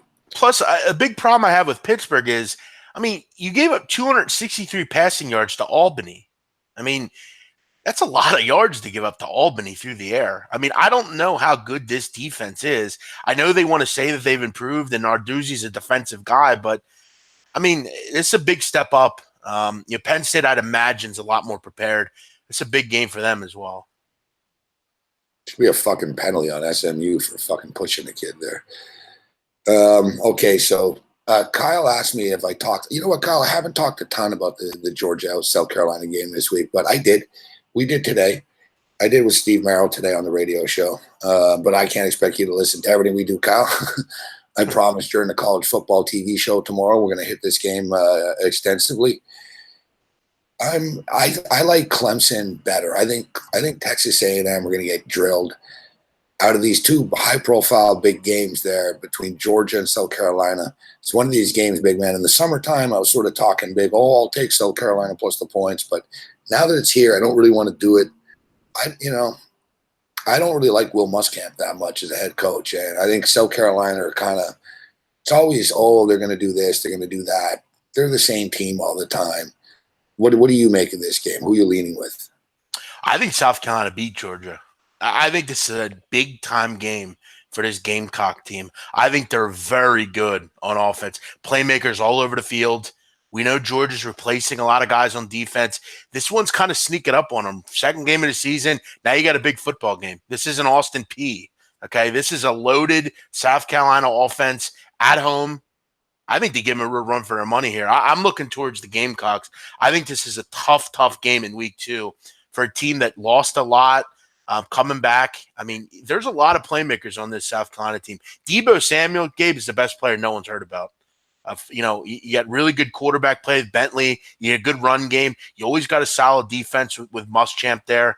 I know you're not a big Muschamp guy. I know maybe people aren't in general, but I think this is a big-time atmosphere tomorrow night. I think they at least cover. I think they'll challenge to win the game. I think it's like a, 28-24, 27-24. I think South Carolina beat Georgia. Wow. All right. Bold prediction. You can get a nice money line bet in on that.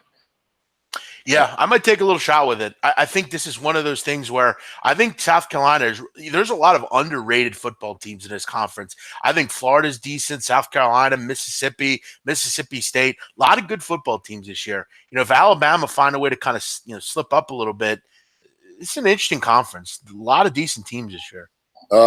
Any other college football games?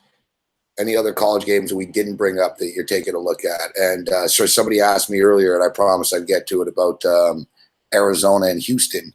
And it's hard not to say that Arizona was a big disappointment last week against BYU. And I got the feeling that they would be actually going into the game. I was thinking, you can't lay double-digit points in this spot. And, Tate is a good quarterback, but, he showed the team sort of figured him out a bit down the stretch, and he's a very inaccurate passer, big man. He'll make a big play, but then he'll miss a guy that's wide open over the middle of the field as well. I don't know, man. Like, I think the number's probably a bit short. It's like people have so much confidence in Arizona and Tate that it's only a 4-point spread going into Houston, Texas. Yeah, I mean, I don't know how much people watch this game for the Arizona. I didn't understand the game plan at all. I mean, I don't know. It seemed like they didn't take any shots until they were down 10 with 3 minutes to go, and then they started acting like, oh, now we got to start playing hard. Houston didn't play well either. I thought they had a bit of a wake-up call against Rice. I think on both sides of the ball, I think Houston are a better team. I like Tate. I think he's terrific, but until they kind of let him run his offense, a lot of run-pass options, let him run with the football. You need to get him out in space, not let him throw 34 times. That's not a game plan that I would want with Khalil Tate. I want him on the ground, running the football. I think Houston's a better team than they are. It's a good point that you raised. In that Tate game last week, when I was watching it, is he was in the pocket a lot. You're right. But, at the same point in time, we got to give credit to BYU. That was their game plan as well, right? Oh, no, they were terrific. Like, don't let him. Like, they kept him in the pocket, and you see his footwork's a little shaky when he needs to throw it. And once in a while, he'd throw a bullet, but he missed a lot of guys. Like, his accuracy is a severe problem. And you know this as well as I do. Houston Cougars have a pretty good defense. They got some NFL talent on that line. Oh, Ed Oliver might be the best overall player in the country. I mean, Ed Oliver's terrific. And, look, I do want to give BYU some credit. It's a wonder with a healthy quarterback what that team can do. They're going to score some points, and they have always a tough – We had Dabano on the radio show today. He said he likes Cal, and I respectfully disagreed. I think BYU's got a chip on their shoulder. They've been beat up the last couple of years. As you stated, they got Mangum. He's healthy. He's 32 years old. He's experienced, and he's right. he's not. He's really like 24 or something, but He's still older than everyone else, which yeah, is unfair. exactly. I know. To me, I'm a fan of Will Cox, and I like what Cal does, but it's only 3 points, and Cal doesn't win games on the road. I like BYU there laying the 3, and I like Houston laying the 4. And this is the kind of spot you like Cal in as an underdog, but it's not enough points. Look, if I'm getting 6 points here, maybe I'm a little more inclined to take Cal. But I saw a team last week that turned North Carolina over 4 times and still only won by 7 points. I mean, North Carolina's bad. I mean, they have 13 players suspended. Exactly. You struggled in that game. I kind of agree with you on BYU in that game. But, yeah, I mean, as far as Arizona-Houston, I think the humid weather's really tough. I know they deal with it out there a lot, but I don't know if they deal with the humidity. There's not a lot of depth in this Arizona team. It's an early kick. You got home field advantage for Houston, and I think they were woken up a little bit last week. I think they make Tate throw the ball, and until Tate can be effective throwing the ball, it's hard to get involved. I think they win by 7 to 10 points. I would go Houston here. As far as some games that I'm looking at, I got my eye on the Temple Owls. I think they're a team that this week I might be a little bit more inclined to back. Last week was a tough game against Villanova. Villanova always plays them tough. If you know anything about Villanova, they're a top 15 FCS team.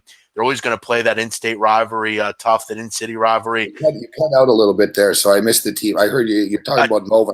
A big win for Nova last week against Temple. So what about Nova this week? I like Temple against Buffalo at home. Buffalo. Okay, yeah. So you think they bounce back? I think the Buffalo Bulls are the play. Interesting. Yeah, I'm not a big Buffalo fan on the road. This team has really struggled away from home. I think Temple, another team that I think they're a lot better than they looked last week. If you watch the game, they played pretty well. There were just some bad interceptions thrown by their quarterback. I think they had a good week of practice from what I've seen. The numbers down to 4. I think you're getting a decent number here on Temple. You look at Buffalo. They've failed to cover an 8 of 12 on the road. They've just not been a good road team, really. Villanova plays Temple tough. It's just what they do. I think Villanova would give Buffalo a good game as well. I think these teams are kind of even, but I'm getting Temple at home. I'm getting Temple, a team that can still – they got a good defense. They can run the football. They have good receivers. I think they're a bit better than Buffalo. I'm not wanting to lay 7, 8, 10 points with Temple. I think 4 is more manageable. It's one I have my eye on. I'm interested to hear. It's interesting you like Buffalo here. Yeah, I do. I think their quarterback's the real deal. I think they're a dangerous football team, and I'm underwhelmed by Temple since Matt Rule has left. I mean, last year they lost to Army out of the gate.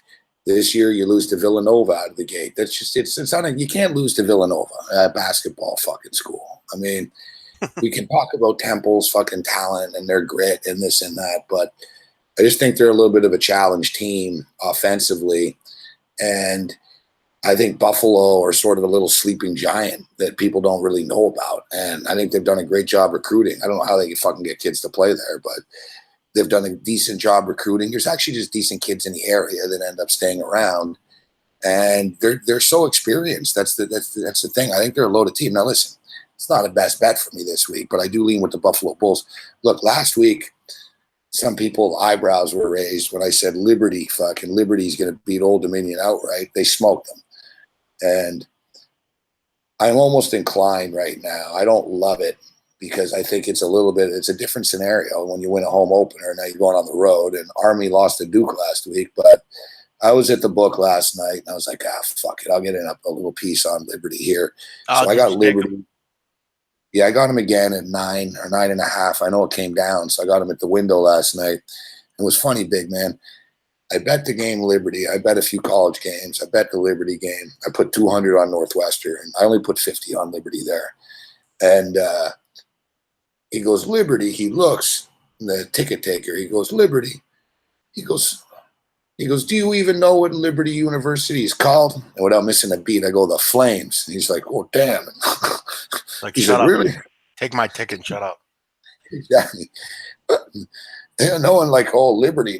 But what do you think of that Liberty game against Army getting 9? You think Army bounces back, or you think Liberty keep it going?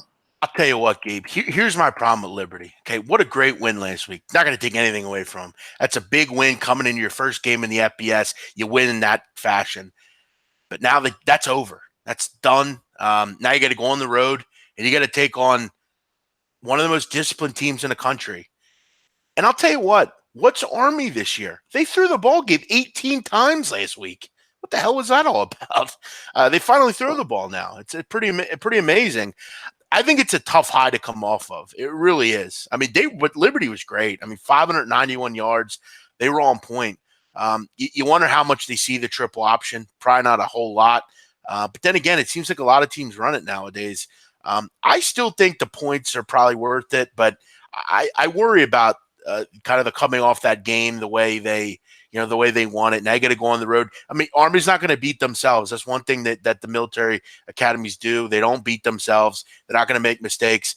I think if it's a clear day, you always want to try to get Army in like bad weather or something like that. This is a tough game, but you seem to have a decent read on them right now. So, hey, maybe they just ride and say, you know what, we're 1-0. Let's go and go be 2-0. You're getting a lot of points. You're getting over a touchdown. I'm a big fan of their head coach and Turner Gill. I mean, they have a real program. Turner Gill he's a good coach, Turner Gill. Remember his success with Buffalo before. He's a very good coach. That's a terrific hire for Liberty. I mean, we've talked about, Gabe, making the right hire in college football is very important. These two teams have made the right hires. Liberty's and Gabe, look, I said it at IFBC. Army's a team that worries me. I mean, they haven't had a ton of time to really practice with Hopkins, their new quarterback. Exactly. They won bowl games. They beat Navy 2 years in a row. They lost a lot of starters. I mean, Army wasn't going to turn into this powerhouse. Monken does a great job, like you talk about, but they're in a little bit of a rebuilding, reload phase there right now. And there's no bigger team and I've talked about this with the Naval Academy. There's no team that graduation hurts more than Navy, Army, and Air Force because that's a good point, because these guys are there for 4 years. Good point. They're real leaders on and off the football field. You have a defensive player that's a captain. He's a leader. He's like going to be a sergeant. He's going to be some kind of high-level military guy down the road. You lose guys like that, you're losing really, hearts and souls of defenses and offenses. That's big losses. Army and Navy both had tough graduations, and they both had good runs. It's just you got to replace those guys and get new leaders. What do you think of we talked about it. FAU last week got blitzed. Yeah. It was amazing, too. They didn't start DeAndre fucking Johnson at quarterback, like I said, right? They were all over the place. He looked like the best one when he came in the fourth quarter, even though it was somewhat garbage time. But I'm not done on FAU. They lost by 23 to Navy last year in the first game of the year. Then they went to Wisconsin. They only lost by 17. Then they went on a fucking tear. But this is what FAU do. They don't play well against good competition. No, they really – I hate to admit it. I should have known it deep inside as someone that knows them. And thank God we hit the over to get the split. But Kiffin doesn't care. Yeah, you're right. Like, he goes in there, and it's funny. I didn't hear the interview with Dan Patrick, but after I saw the quotes, and he was on Dan Patrick, and Dan Patrick said to him, "How do you think you're going to do in Norman?" And he goes, "We're going to get killed." And he started laughing. Evidently, he wasn't joking. Like, Kiffin's very honest and aware, right? So Kiffin thought, you know what? I'll play all my quarterbacks. Let me see what I got. I'm going to leave these kids out here. But I think this week they could be the ones that could beat the shit out of Air Force. But is it, what do you think of Air Force in this spot and FAU? I was really thinking I was going to pull the trigger on FAU, but I ended up backing off and not doing it. This is a game I'm very interested in tomorrow. I really believe FAU crush Air Force. Yeah. I have some concerns about Air Force here. They were 123rd last year against the run. That's not good. They're going to pound Singletary. They're going to pound Johnson. I think you put that in the past. You pick up the pieces and move on. They were very good against these types of teams last year. Air Force is what they are. They're not a particularly good. They don't throw the ball particularly well. They don't really throw it in general at all. They're going to eat the clock up, and you just got to hope you can. FAU are generally a good defense. That last week was a mirage. They got crushed. It is what it is. I think this is a bad matchup for Air Force. I think they blitz. I think they blitz Air Force. The only concern you have here is elevation. I mean, you're in different air levels here. I mean, this is actually. Wait, I'm sorry. This is at home. Why did I think this is on the road? Yeah, no, it's in Boca Raton. Yeah, it's a home game. Yeah, and the numbers come down a little bit. You're at 8 now. Oh, 9.5, 9. So yeah. Yes, Jake. I'm not a big teaser proponent at all, Gabe. Yeah. But if you are, this is probably a good game for you. Get it down to a pick 'em that one, or down to -1. Down to 2. Yeah. One last one before we'll talk a little NFL there, or whatever you want. But what do you think of Oklahoma laying 30 against UCLA? Well, I'm staying away. If I'm going to bet the game, I'm going over 64. That's all I'd take there. Oh, yeah. And after that, we'll do your Stanford USC take. Then we can't hit every game. Then we'll move on. Yeah, no, I get that. Yeah, I mean, who's going to be the quarterback for UCLA? I mean, Wilton Spate's questionable from what I understand. I mean, I kind of hope he's not in there to a point. I don't know what Wilson Spate does to get teams to think he's a starter, but he seems to get to do it. I don't know how. Look, I don't have an opinion. One of these guys that looks good in practice, and then he gets in a game and he doesn't execute. He's like the ultimate practice quarterback. I mean, Gabe, but you look at this line. Coachable, coaches like him, but then he doesn't execute, right? No, he doesn't execute, and he's not any good. But look at this game, Gabe. Does this not look like an overreaction? When was the last time UCLA was a 30-point underdog? I know. 30 points. And Oklahoma, I mean, I like Oklahoma, but I think this is a bit of an overreaction. I mean, I could understand 17, 19, but 30? Seems a bit high to me. It is. I'm staying away though. Like I said, I can't bet every game. I'm going to stay away from that. All right, last thing here. Let's see any games intriguing that I didn't bring up. Second half right now, the new in game. TCU are only -14.5. The new in game total is 54.5. I'm gonna check the weather here, see what we're looking at with radar here. We both need something to happen. Like, I'd love to see some clear skies here. I just need 2 touchdowns from TCU, and I can win this fucking game. No, what am I saying? What am I saying? What we need is a good old 21-3 quarter here. They don't even have a second half total up here. What the fuck? So it's just in game. I think it's 28.5, 28, something like that.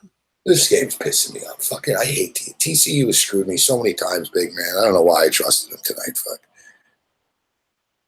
All right, let me get back to these games. Read King Snail's comment, Gabe. I think I'm gonna kick him out. Fuck. Does that make any sense? King Snail, yo, you wearing an alt-right shirt? Oh yeah, this shirt's so alt-right. What are you talking about, bro? This guy's a fucking moron. Listen, King Snail. I don't like being a dictator and kicking everyone out of the chat, all right? But the fact of the matter is, King Rail's a good guy. And now you're just being annoying. So I'm going to give you an opportunity right now, King Snail. You have a couple of minutes to change your name. King Snail. And you won't be banned, all right? So you won't have to go through all this bullshit. So stop commenting for a few minutes, pop in under another fucking name, and or you're probably just annoying in general. But like I said, or just go away, and that would be cool too. Yeah, I can't kick everyone out just for being an idiot, but yeah, we're giving you a chance here, buddy. I don't want to put you in the ban list, so just stop being annoying. And how about this? Fuck off. Yeah, just go away. That'd be cool. Exactly. It's like the Motley Crue song. Girl, don't go away mad. Girl, just go away. Right. Yeah, exactly. Well, we had our times, now go away. It's like I can't babysit the chat for every second. I look in here, it's like, holy fuck. Oh man. What else was I looking at here? Oh, Gabe, I want to get your opinion on this one. What are you thinking here? I kind of like Nevada, Las Vegas to kill UTEP. Oh yeah, UNLV, yeah. I mean, I feel like they just trash UTEP. UTEP are the worst team in the country. Give me 1 second. I can hear you, but yeah, UTEP are terrible. Fuck. Awful team. What do you think about Nevada too? Nevada's a better team this year. The Wolfpack too. Oh yeah, they are with Ty Ganji. Yeah, they're getting 10 at Vandy. That's a tough one though. It's early start. I mean, it's an SEC team. That's one I'm going to avoid. I mean, you're basically playing at 9 a.m. Your time. That's tough. That's a tough one to go across the country, play an SEC team that's stronger, faster, more athletic. That's a tough one. That's pretty much a stay away game for me. And if I'm going to bet it, if I'm going to gun to my head, I'm probably going to take Vandy. That's a tough spot. One of those you definitely don't want to involve with on a regular basis. Yeah, Snell. He won't go away. Crawl away, will you? Yeah, UTEP are bad. I mean, that just has the makings to me of like 45-9 or something. I mean, you only land 23 points. It's not like 34. 23 is not too bad. UNLV, quick, fast, good football team. I don't hate laying the number there. I mean, I think UNLV get into the 40s. I sure as hell don't see 20 points from UTEP. UTEP are surely the worst team in the country.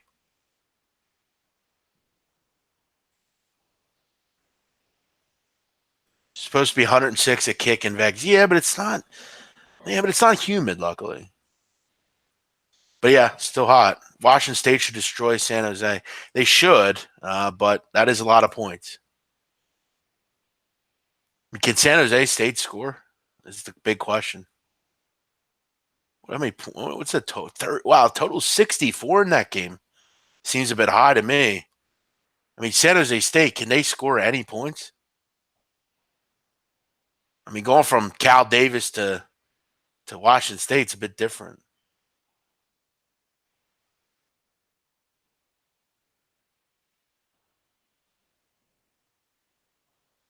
I don't have much on Michigan. That's one I'm not on. Yeah, I could agree with you, Matt H. I think 50-13, 50-10.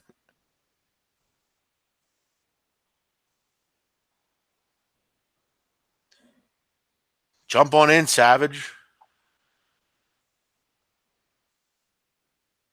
I think you're going to need a lot of fluky points to cover that one. I mean, like I said, the number's not 35. It's 23.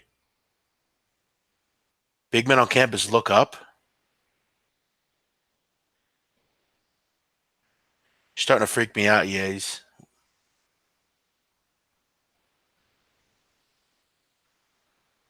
Yeah, what's your issue? What's Yays' issue?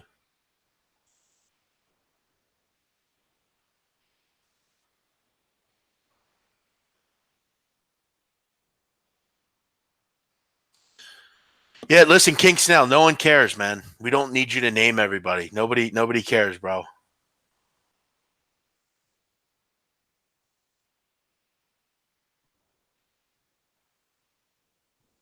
Yo, Yays, you're starting to freak me out, bro. What's your issue?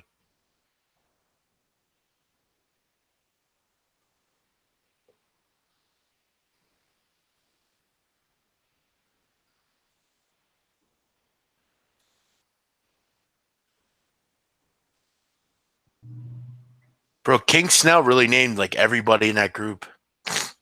What a dope. All right. Yo, Gabe, there's a chatters freaking me out here on this chat. Let's This see. Where is he? this YAES guy, he's like, look up. What does that mean? What are you watching me, you freak?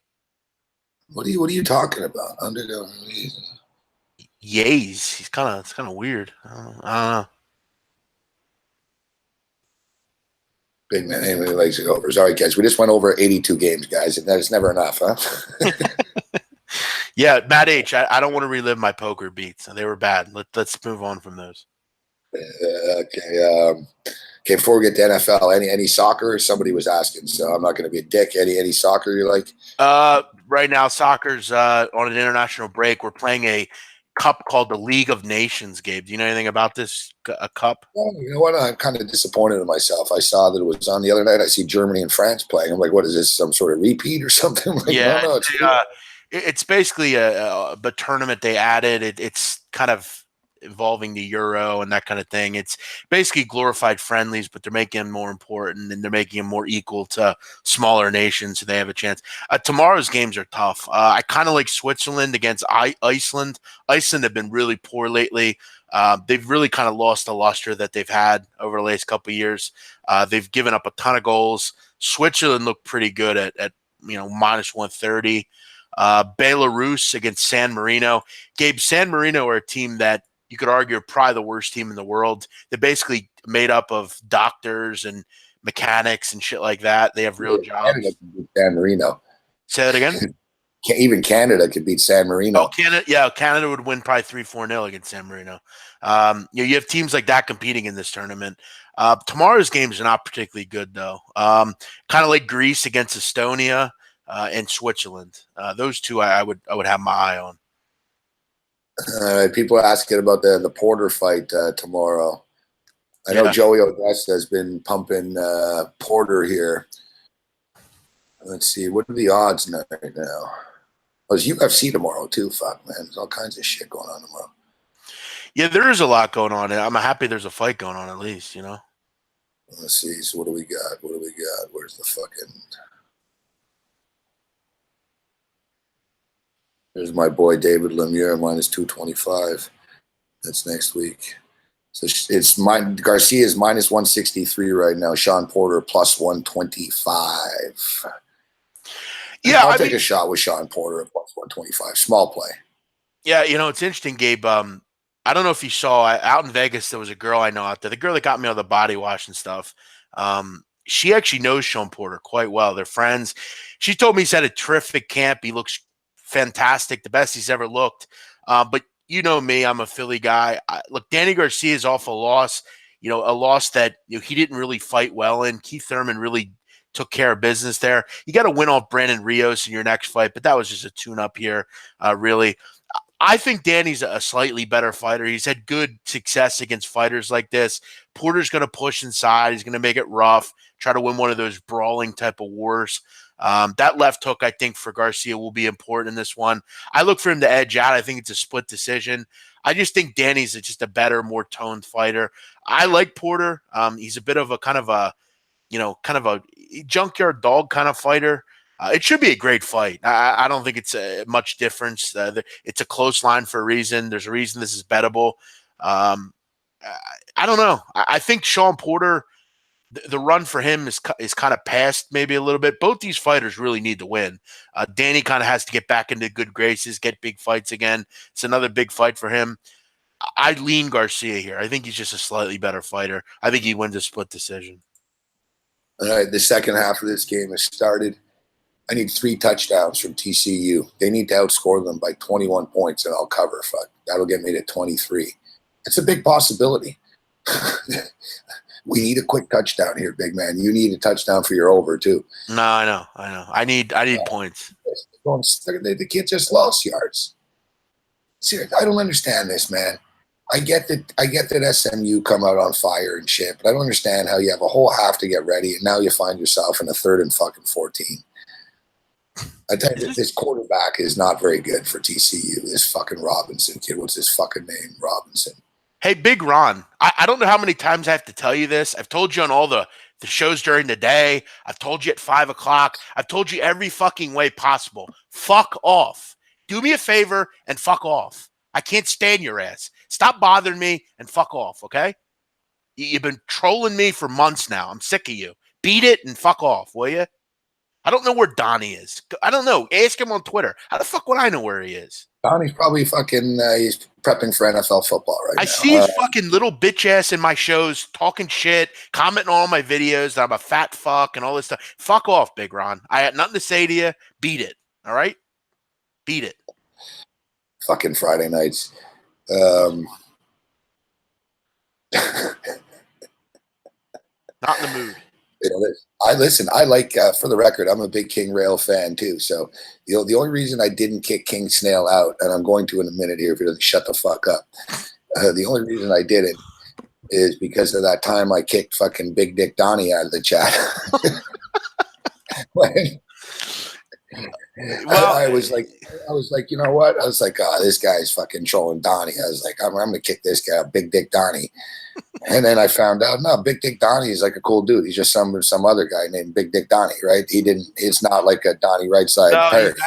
he's actually a guy that's around. But I booted him. Oh, I felt bad after, but I said to the guy on Twitter, I said, bro, I saw Big Dick Donnie. What do you want me to do? I got to tell you, though, King Snail's a funny name. I don't know why it's funny to me. But, yeah, he's clearly a troll. I like Sean Thompson. I love everyone on Lowback show, but this isn't that show. Well, it isn't that show. So it's not that show. Yeah, it's a different show. That's not this show. I know on that show everybody's great to them, and which is fine. That's their thing. But to me, I've seen this Big Ron guy. He's a prick to me, and I got nothing to say to the guy. Oh, speaking of which, actually, SBR asked me to promote this. All right, let me do this. Right. The SBR forum is currently hosting the Beat the Prick contest. I joined today, actually. Pardon me? I joined that contest today, actually. All right. So basically, you make 5 football picks a week, weekly by 5 p.m. each Tuesday. People have to make 5 plays a week to be eligible for that week's free play prize and must have made 70 total plays over a 14-week contest for the $50,000 in cash prizes. You must beat the prick. So Jimmy the Bag is the prick, right? No. The prick is a character they've had for about 12 years now. He's you've never seen the prick, Gabe? I don't know. I thought Jimmy was. Are you kidding me? Did TCU just throw an interception? Yeah, they did. Fuck this fucking kid, man. We're done. Fuck. The prick is basically an overweight older guy. He's from the South. He's I thought for some reason Jimmy was the prick. No, the prick's actually a real character. He gives out picks and I'll send you a link of him, Gabe. He's a real. Okay, yeah. So I should enter this contest myself. Funny, you actually got to hear this guy, Gabe. You'll get a laugh at this guy. The first prize is $10,000. Yeah, there's a $50,000 prize pool. Second prize is $4,000. It's actually a fun contest. $2,000. Fourth place is $1,500, and fifth place is $1,400. Check your DM, Gabe. I just sent you. Play this on the air. This guy's funny. For complete details, go to Sportsbook Review Contests. Let's go to the contest page. So what's this start? This starts next week type thing. So you got to get your picks in by Tuesday. Yeah, I believe it starts either this week or next. It's a fun contest. I played in it before. I think TCU just got the ball back. Touchdown TCU. Yes. Oh, fucking I thought they got the ball back. Only nice. Get the fuck in. Let's go. Come on, man. I always love that college shot, big man. When they show the college kid, he's always like this. After a play, like the fan. It's like, kid, you're at an SMU game. Your team sucks. Were you shocked that they just gave up a touchdown? No, the best one was remember when Michigan State blocked that punt, ran it back with a touchdown? The kid with the glasses, he's like, this is fucking great. Please, Gabe, go to your Twitter and play that prick thing. I just sent you the video. Beat the prick. Here it is. Forum members and YouTube followers. I'm your host, Natalie Van Rydstrom, reporting for the one and only sportsreview.com. She's got a great voice. The $50,000 Beat the Prick contest is finally here. This is year 14 of the contest, and the professional handicapper, or the man, the myth, and the legend, joins me now for an interview. Prick, welcome to the show. First off, before we get started, I demand to know why the fuck I wasn't invited to Las Vegas. I'm sorry, Prick, but I believe the invitations to the IFBC were only extended to winning cappers. Well, I was raised not to blow a gasket in front of such a fine lady as yourself, so why don't we just move it along? Well, there has been rampant discussion in the SBR forum that perhaps you had something to do with the Beat the Bag contest being discontinued this year. Beat the Bag, Any that thoughts was it. on this? Well, last I heard, that name was sold to the highest bidder. That Canadian couldn't cap his way out of a checker game. Now, prick, let's keep the punches above the belt line. Now, what are your opening week picks? All righty, now here we go. Georgia Tech, -3 against South Florida. I don't know if I should say this, but I'm really hoping that I don't have any of the same picks. Yeah, me either. What does he have? Yeah, okay, let's go. Georgia, -10 against South Carolina. Yes. -28 against Western Michigan. Georgia Southern -2.5 against Is that who picked in Massachusetts. Georgia? And the best bet, the TCU Horned Frogs -21.5 Oh, against. no. Now, prick, you do know that you're permitted to pick an underdog in this contest, right? I pick winners. The TCU Salamanders are getting 70% action based on SBR odds. Plus, I heard that Laker boy was on the other team. Well, it sounds like you got it all figured out, prick. But What tell happened? you What? what, if you go 5-0 this week, I might finally accept that Facebook friend request of yours. Well, you must be trying to make old dog blush. But sounds good, Princess. I'm sweeping the table like Teddy Covers when he moonlights at his second job. And for all you broke it, don't forget, sit on this right here, you bunch of prima donna ballerina motherfuckers. All right, there we go. The prick, a charmer as always. Go to beattheprick.com to participate, and best of luck in week 1. Sportsbookreview.com and Natalie Van Rijstrom. You got to admit, that Teddy Covers joke was pretty funny. I get the feeling that he's going to come after you and I soon. Yeah, we better keep my fucking name out of his mouth, you old fuck.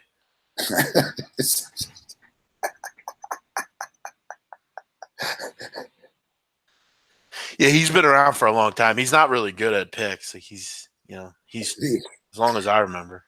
I don't know. It just seems kind of weird making such an elegant woman like Natalie Rystrom say "beat the prick." She says she says "Big Dick Donnie" all the time on the show. It's kind of weird. But no, they've actually. You don't know who it is, big man, but people from Canada will. There used to be this character called Ed the Sock. You can look it up on whatever. Just punch in Ed the Sock. See, he was very popular, right? And it was like a sock, that smoked a cigar, and he would it was like X-rated, sort of sleazy jokes and shit. Yeah, I remember. Yeah, I know stuff like that, kind of. And I had a radio interview, with Ed the Sock, and I didn't want to do it, right? And someone was like, no, it was like a sponsor thing. It was like, get Ed the Sock on. The thing is, Ed the Sock is sort of like insults everyone, right? Yep. So he came on and he started insulting me on the fucking show. I'm seeing this right now. I got to see this. Yeah, so he's like, he starts insulting me. So I got into an argument with this Ed the Sock guy. I hung up on a sock. I got into an argument with sock. Instead of rolling with it, just going with the humor, I was like, you know what? Fucking you suck. I make it. I snapped. It would be like Teddy calling the pickle, fuck yourself. And you know what I mean? I just snapped and I got into it with the sock. It was like a big brouhaha. What the fuck is this, Ed? I've never heard of this guy until now. Ed the Sock. It's a fucking sock with green hair. Yeah. I got into a fight with Ed the Sock. Jesus Christ. Yeah. That would have been hilarious to hear that. By the way, that thing that was posted today with Ian Cameron, where he can't start that thing. You played. Your producer put it out. That seemed to be you seem to be super irritated with that. Oh, which which when one? When he was on the phone and you were like, all right, Babano, start, and he just wouldn't start. Oh yeah. The guy posted it today on Twitter. Oh, did he really? Yeah, the thing where Ian's on the phone, you and Cam are sitting in that room, your old studio, and you're like, yeah. Oh yeah, that was yeah. And you're like, hey, Ian, go ahead with this, and he wouldn't start, and you're like, okay, start now. Oh, that was fucking gold. I forgot. Okay, yeah, that's what he posted today. For some reason, I thought they posted the phone thing. Yeah. When I said, all right, 3, 2, 1, go. Yeah, and he just wouldn't start. And also, remember when he talking to Homer Simpson? I was like, Babano, go. I said, when I say 3, 2, 1, you go, you start talking. 3, 2, 1. And you see Cam's face. Yeah. All confused. Like, what's he doing? Today, Babano's good for I love Babano. But I told him today, I gave him advice on the air, and we started the radio show today, and we're trying to do this video thing, and they tried to do it like 1 minute before the show started. Hey, do this on YouTube. So I was making a joke about it, about how oh fuck, this is chaotic. And so Babano comes on, he goes, yeah, today's show is a real train wreck, huh? And he makes like a crash of a train sound effect. He said, you know how Cam laughs at everything? Yeah. Cam didn't laugh at all. Both me and Cam got offended. Yeah, you're just like, what the fuck? Yeah, I said, what do you mean a train wreck? And Cam was like, yeah, what do you mean by that? And then I told Babano, I said, listen, I love you, Babano, but I said, you can't open up these conversations with your jokes. I said, they're always awkward, and it never works for you. I said, it just starts off the interview awkwardly. And then he got more awkward. He started singing and shit. I always love when he goes to joke and he always goes, he says a joke and he goes, yeah, he laughs at his own joke. Yeah, it's like a weird laugh. It's like, and it's like, yeah, it wasn't really that funny. Yeah, Babano's about like that good volley. Yeah, that Cameron guy's weird, but he's a good capper. That Cameron guy's weird. I always tell Babano that. I said, just get to the sport part, Babano. Not everyone can be a comedian. Just get to the sports. I die when he starts talking about Bruce Chad. I love it because I really think he him and he doesn't. When he just says shit about dominoes, I think that's so fucking funny, man. Yeah, he snapped a few times, but that was actually one of my favorite appearances. When he wouldn't do the thing? When he said, when he told fucking Bruce, why don't you just fucking stuff another pizza down your throat? He got all pissed off. And then the one part, remember when he got up and just ran away from the interview you were doing? Yeah. And you hear his dog, he didn't. And he comes back. He's like, the dog barks, and he's like, the doorbell rang. It's like, well, why didn't you just tell us someone's at the door? He just got it. We were on TV. He just left us hanging. Yeah, there was something going on there. Another funny part was when he used to get real hot when we'd call him Pee Wee Pickhouse. Remember that? Yeah, we had to stop that. That's what changed him. He got real pissed off about that, and the soup thing as well. That Soup Fest thing. You guys can ask him about fucking soup every fucking time I come on. Yeah, I think he regrets ever talking about that. All right, come on, go. All right, we got a puncher's chance to cover here at 21-12. We need more points. I'd like to see a quick score from TCU here. Let's get a quick one. Hey, I meant to ask you, how's your boy Mick Alsey doing? I haven't seen him on here in a while. Yeah, I don't mean to be. It's just been crazy and stuff. We'll get him on. Where are you at right now? You're at a hotel? Yeah. I'm in North Bergen, New Jersey right now. Oh, I should come stay with you. Fuck, it'd be better. You got a nice little mirror behind you. I like that. Yeah. You can't move into your apartment? So you're paying for an apartment? No, I'm not on. I had to pay for the touchdown. Yes, touchdown TCU. Good. Oh, he's out at the 1 yard line. Nice play by the quarterback. He can't throw, but he can run.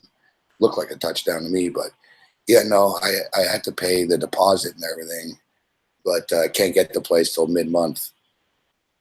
But I'm not on the clock for it until then. You know what I mean? But yeah. And it's Fashion Week in New York. Sure. So the hotel, I was staying in a nice Sheraton, man. It was nice enough for ZZ Top and British Airways stewardesses and stuff. Mm-hmm. But the price went up to fucking like $300 a night. Oh, so you had to leave. $330 a night. And yeah, as you know, media companies, big man, they don't throw money around. They're not paying. No, they don't. I could get away with the $140, $150 a night. Yeah, when it was there, but as soon as they were like, it's $269 a night plus tax, you got to go. I was like, really? Fuck. So I'm on the side of the turnpike now. But the thing is, I'm spending all this money in taxes and rides to get out of here because you can't walk out of here. There's no transportation. So I got to figure something out, but whatever. Fuck, it just is what it is. Not North Bergen. That's like straight North Jersey. That's a nice little spot. Yeah, there's nothing. A lot of good pizza in North Bergen. Yeah, it's same with the area in Hoboken where I was, but like, look, there's a Penske fucking truck stop next, beside me. Yeah, I keep hearing like a lot of like sirens and stuff in the background. Yeah, there's the entrance into the Lincoln Tunnel. You know what I mean? Like, oh, it's right there. Yeah. Yeah, kind of like the road to the Lincoln Tunnel, but I'm actually pretty close to the Meadowlands too. Like the Meadowlands is about 2 miles down the turnpike from me. I'll tell you what, Gabe, you got to meet me down at Ocean Resort. What a fucking beautiful book down there in Atlantic City. Really? Yeah. They just released like the new big room. They got recliners. Remember how they had recliners out at Golden Nugget? They have recliners with like dedicated waitresses, chargers built into the seats. Good. It's fucking sweet. Touchdown. I was right. I told you he was in. I knew that. Fuck, I'm sitting here in a shitty hotel on a shitty TV, and I knew that was a touchdown. Good. We need more points. Keep it going. Come on. What's your total? You got 58? I got 60. Oh, you got it now. It came down because of the weather after, right? Yeah, it ended up going back to like 60. What are we at now? What are we at? 28-12? We're not there yet. Let him get 40. The extra point. This kid might miss. Fuck.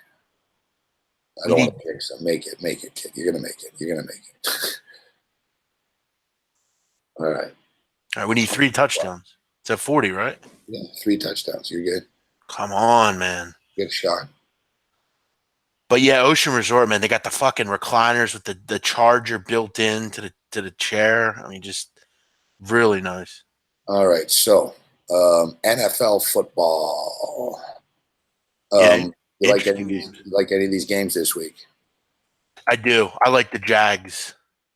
You like the Jags against the Giants? Yeah. I think notice the Giants are a big trendy play this week. A lot of guys, so-called experts, love the Giants this week plus the points. I think they're really going to struggle. You know this, Gabe, better than anybody.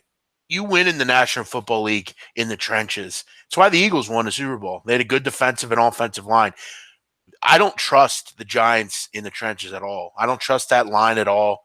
I don't trust their defensive line. I don't think they're very good. I don't think you can get much of a pass rush.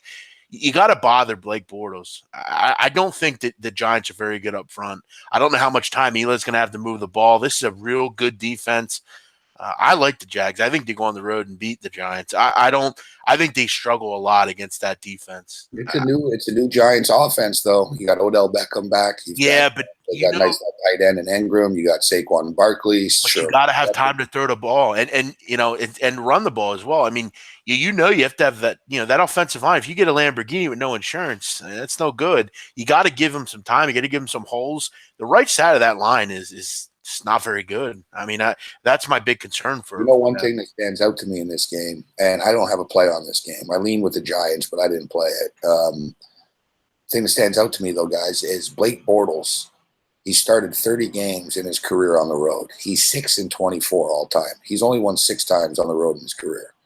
It's amazing. Like, he's 6-24 as a starter in the NFL on the road. And in fact, they lost to the Jets in the stadium down the street from me last year, 23-20 in overtime. Yeah, I mean, look, the numbers aren't working for Blake. I mean, obviously, I think a lot of that were with bad football teams. But I just think they struggle against this defensive line, and I think the offensive line. I mean, you look at their offensive line. I mean, should Eric Flowers really be a right tackle in this league? I mean, I wonder about that. I can't disagree. I know. He gets burnt often. Another one I'm looking at. Go around him. Yeah, right. Another one I'm looking at is, I like Houston. I think they can. I wish I was getting a full touchdown in that game. I don't know about you, and I know obviously you're a Bills fan, so you see the Patriots often. I think the Patriots' last reign was last year. I think this year, I don't know how they stop anybody. I think defensively they're pretty bad. They have Tom Brady, sure. I'm calling. I didn't go on record today on the show, so I guess I'll do it now. I said it the other day. And I'm going, oh, you listen, it's a pretty bold pick I'm giving people, but I say that it's going to be the Houston Texans in the Super Bowl. I picked them already. I have them. I have a ticket. Versus the Carolina Panthers. I don't disagree. That's 200 to 1. That's a great pick. Like it's correlated, like, possible Super Bowl matchups. Name the finalists, yeah. Yeah, it's 200 to 1, Houston versus Carolina. And if I wasn't going to say that, and Philadelphia is good, but I just, teams never go back to back really. So I'm sort of banking on that. I would say the Rams versus Houston, but I think Houston win the AFC if Bill O'Brien just gets out of Deshaun Watson's way. It's obviously, I mean, you know better than me. Listen, if everyone stays healthy, which is a thing everyone can say, if they stay healthy, they're very good. I mean, defensively, they're very good. Deshaun Watson, I think, is an MVP candidate. I think them and Denver are the two teams in the AFC that I like. I think Denver was really just a quarterback away. Is Case Keenum the answer long term? I do like Denver this week against Seattle. Yeah, I do too. Denver, I always love them in that 4:00 role, at home, laying 3. Seattle, we know, I mean, they have issues. Russell Wilson's great and all, but they just don't have a ton there. They're not good on the road generally. They're also 1-5 in their last 6 September games. They don't particularly do well against the AFC. I like this new team for Denver. I think defensively they're among the best in the league.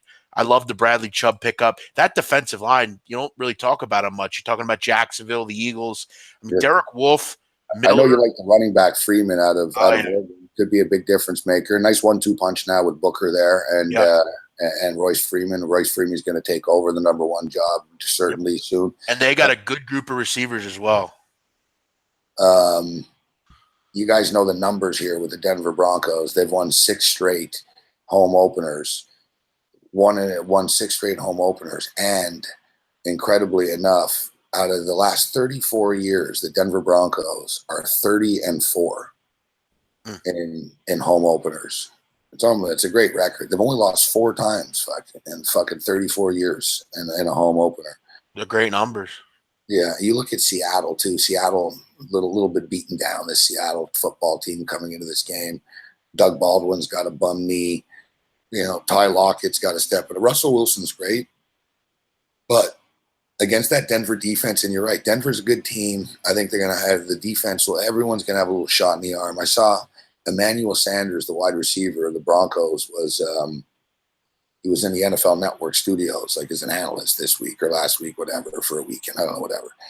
And you could tell he was very enthusiastic. He goes, yeah, we got a quarterback now. Nothing personal against the other guys, but there's a different sort of aura. And he said that him and Demaryius Thomas are excited again, and they know that Keenum can get them the ball. And, look at what he did in Minnesota last year. So Keenum's not great, but he's efficient. And I agree. I think Denver's back in play this year. I like the Denver win total to go over 7.5. Yeah, I'm real high on them. I think they could be a real interesting team out there. That's a tough division, as we know. But I think another one, I mean, it's hard for me to get away from this one is points in Bucks Saints. I mean, look, I don't like the Tampa Bay Bucks, but I mean, Fitzpatrick's serviceable. You have some weapons. I mean, you have Mike Evans. Points in the game. People just keep talking about, the Saints defense. But I don't, doesn't it feel like a 38-24 type game or something? It surely does. Yeah. I mean, it's only 49.5. I mean, we know, does anyone not think that the Saints on turf aren't going to destroy the Bucks? I mean, they're going to put up 30 points. Can you get 20 out of the Bucks? I think it's a game where there's a lot of just up and down, typical Saints game. Yeah, the home team has won and covered in 4 straight as well in this series. I'll tell you guys now, the teams that we took in the Super Contest. We took the Cincinnati Bengals. Did you really? Mm. Yeah. That's a tough. Why are the Colts a favorite, Gabe? Can you explain that? I don't get it. I took the Bengals +3 in the big play. TCU, catch it. Oh, fuck. Fucking kids, man. All these fucking drops, man. We took the Cincinnati Bengals at +3 in the contest. Like you said, big man, the Indianapolis Colts should be 3-point favorites in this game if Andrew Luck was back and the Colts were good. You know what I mean? Andrew Luck is back, but he played like sporadically in the preseason. It's basically he didn't get killed in the preseason. If you watch the Colts, their offensive line nearly did get him killed. Like they had to get him out of games in the preseason because it's like, oh shit, the number one offensive line is having a problem. The Cincinnati Bengals are fucking pretty nasty on defense. They got some badasses up front. And basically you've got T.Y. Hilton, Andrew Luck, a spotty offensive line, no ground game, no secondary. You look at the Cincinnati Bengals, man. You got Tyler Eifert, you got AJ Green, you got fucking John Ross, who's fast as fuck, and he's not great, but he's looked good in the preseason.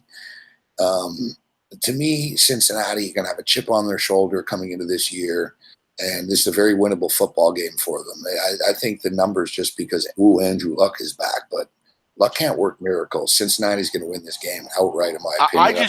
Points. I mean, getting 3 is obviously is nice. I look at this game, Gabe, and I don't generally look at this stuff, but some of this stuff's hard to get past. I mean, 85% of the money's on the Bengals. I mean, and the lines went the total other way. This game and the Miami Dolphins, I think, are 2 games where you got to wonder why the lines are where they are. I stayed away from that Dolphin game. I just have a hard time reading it. Honestly, that's the one game I think it's been one of the toughest games to pick. So just for the record, our 5 Super Contest picks were the Cincinnati Bengals, the Denver Broncos, the Carolina Panthers. I like that one a lot. That's a good pick.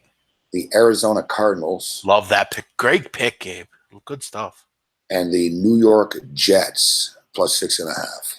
Wow. JETS, you took the Jets. I'm not fucking around. I'm willing to roll the dice, big man, as you see, man, like coming out of the gate. But all right, you know what the percentage is of Matt Stafford covering point spreads in his life is 42%. Yeah. Matt Stafford is the worst quarterback against the spread, starting quarterback in the NFL. And I'm not listen, it's funny because I wasn't one of these guys, but I love Sam Darnold, but I've sort of bought in that he's going to be efficient enough. I don't trust Matt Patricia. I know you don't like Matt Patricia. What's there to like about the Lions laying 7 points to somebody? Nothing. And they always play close games, Gabe. I mean, they're not a team that ever blow anyone out. The games are always 3-point games with 2 minutes to go, and they're either down or winning, and they got to hold on. The Jets are a physical team. The Jets have a very good defense under Todd Bowles. Yeah, but I wonder, do they have any playmakers at all? I mean, that's a bad offense, man. No, I think they do. I think they're going to be fine. I think they've got enough to mix around between the guys that they have, between Anderson, Anua, with Curley and with Pryor. I think they're going to surprise people at the wide receiver position. You know, it's interesting, Gabe, that Robbie Anderson's in this league. I remember him at Temple. He was terrible. I don't know. 961 yards or something last year. It's amazing. I mean, if he could just keep his head off the field, he's had a nice little career so far. I don't know. I'm kind of on the other. I mean, I think the Jets cover this game. I wonder about them long term. I don't think they're very good, frankly. I think they're the Jets. They're rebuilding, but they're going in the right direction. Bowles is a good coach. Yeah. Am I crazy, Gabe? I know this looks too good to be true, and generally in the NFL that usually means it is. But I mean, is there any reason the Rams don't fucking kill the Raiders? Yes, they should, but this one's starting to feel like a trap to me. Yeah, that's kind of my thoughts too. What do you think of Green Bay? It does. It's almost too obvious. That it's not moving. See, I like Green Bay. I'm thinking I want Green Bay. I think defensively. Another one where I'm getting a little weary of thinking, I don't know, man. The Bears could hang around, Yeah, but I think that's what I think they want you to think. I think you get Khalil Mack, you kind of overreact and think he's going to play a ton, and he probably just doesn't. You got a young quarterback still. You have new play callers. You have one guy, Helfrich there who might get in the way a little bit. Defensively, they're pretty good, but you get Aaron Rodgers at home.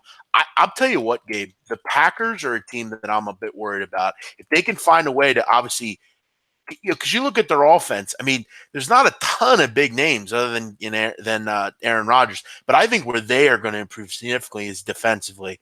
I think they really got good. I mean, they went out and really overhauled that defense. You bring in Wilkerson, you bring in a ton of defensive backs in the draft. You go out and get a great corner in Jay Alexander as well. Get some good safeties there. I think they make a big step on defense. This could be a lower scoring game. I mean, you got a total here at, what do you got, 47? I think it's kind of like a 27-14 type of game. I think it's a bit lower scoring than you might think. But I lean Packers. I think they're goating you to take the Bears. You have full touchdown. I like the Pack. I like the Packers. I'll be honest with you. I'm going to go public on that one. I'm going to play like a money line parlay or a 7-point teaser with the Packers and the Saints. You know what I mean? I'll get it down there. So looking at our picks here. So the Broncos, as we stated, the Broncos are 30-4 in home openers. The Seattle kind of beaten down. We got Case Keenum. We got that defense. To me, there's a lot to like about the Broncos in this game. The Cincinnati Bengals we talked about. We talked about the Jets. Let's talk about the Cardinals and the Panthers a little bit. Those two games. Cardinals play the Redskins. I have a lot of respect for Alex Smith, big man. I think he's a winner. I think he's a good quarterback. Yet you look at the talent difference between these two football teams, and I think people underestimate how good David Johnson actually is. David Johnson's one of the best players in the National Football League. He's back. When Sam Bradford's healthy, he's an effective quarterback. Bruce Arians, they tuned him out the last couple of years. Arians became sort of a celebrity character. And Steve Wilkes is an intense guy that the players really seem to like and respond to. They're very aggressive on defense. They got younger last year on defense. You know, they lost a lot of guys. They got younger on defense, and they took a little bit of a step back. But you got to remember, they didn't have Carson Palmer. They didn't have a good quarterback. They didn't have David Johnson.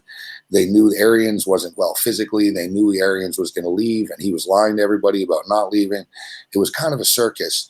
I just think Arizona's in a good spot. And I'll tell you, big man, Arizona is a tough place to play. In the last 40 games there, they've won 29 of them. Like they're 29-11 at home. It's not an easy building to go and win at. Yeah, I think Arizona are better than people think as well. I was kind of, in the mean, I actually did a show with Whale Capper. We did a preview of different divisions, and they were kind of down on Arizona, and I was a bit more high on them. I think you're dead right with David Johnson. He's an MVP caliber player. I think Christian Kirk comes in and gives them something in the slot that they need. You still have Fitzgerald. You have special teams too. Kirk can pop a punt return and shit for them. Sure, exactly. And you look at this offensive line. I mean, Humphreys, Yapati, Mason Cole, Pugh, and Smith. I mean, that's a good offensive line. And defensively, you get some pass rushers up front. Hassan Reddick looks like a star. I think Deion Buchanan's one of the most consistent defensive players in the league. Always a good player. You have Patrick Peterson, the top level corner. You like Baker. And you mentioned it. They forced turnovers. Preseason, they were one of the best teams as far as turnovers. Remember that game? Preseason, how they flock to the ball. You can tell funny. It seems like they're rejuvenated. You know what I mean? Like remember that game against the Cowboys? We had them. They just turned the ball over like crazy. It was awesome. I like Arizona. I think they win this game. I think it's a big game for them. They need this one at home. Yeah, I agree. I think they're going to get it done. And then you got the Panthers and the Cowboys where.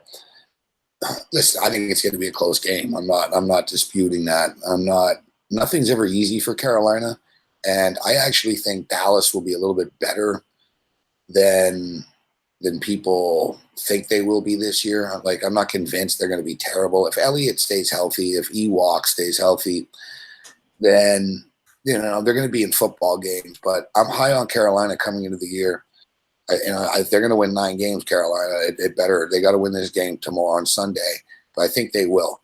Dallas have a good, improved young defensive line. They've got some talent, but ultimately, I think Cam Newton and McCaffrey are going to be the difference. I expect McCaffrey to have like 2 touchdowns in this game. I like Carolina to win. It wouldn't shock me if we got a push in the contest at 3. But I'm going to say Carolina by 4. 24-20, 27-23 type thing. Carolina wins. Yeah, I think Dallas is in trouble. I don't see a ton of talent on this team. I mean, your offensive line all of a sudden isn't very good. I mean, you lose, Frederick, center, kind of the guy on front line. The guy that kind of handles everything up front.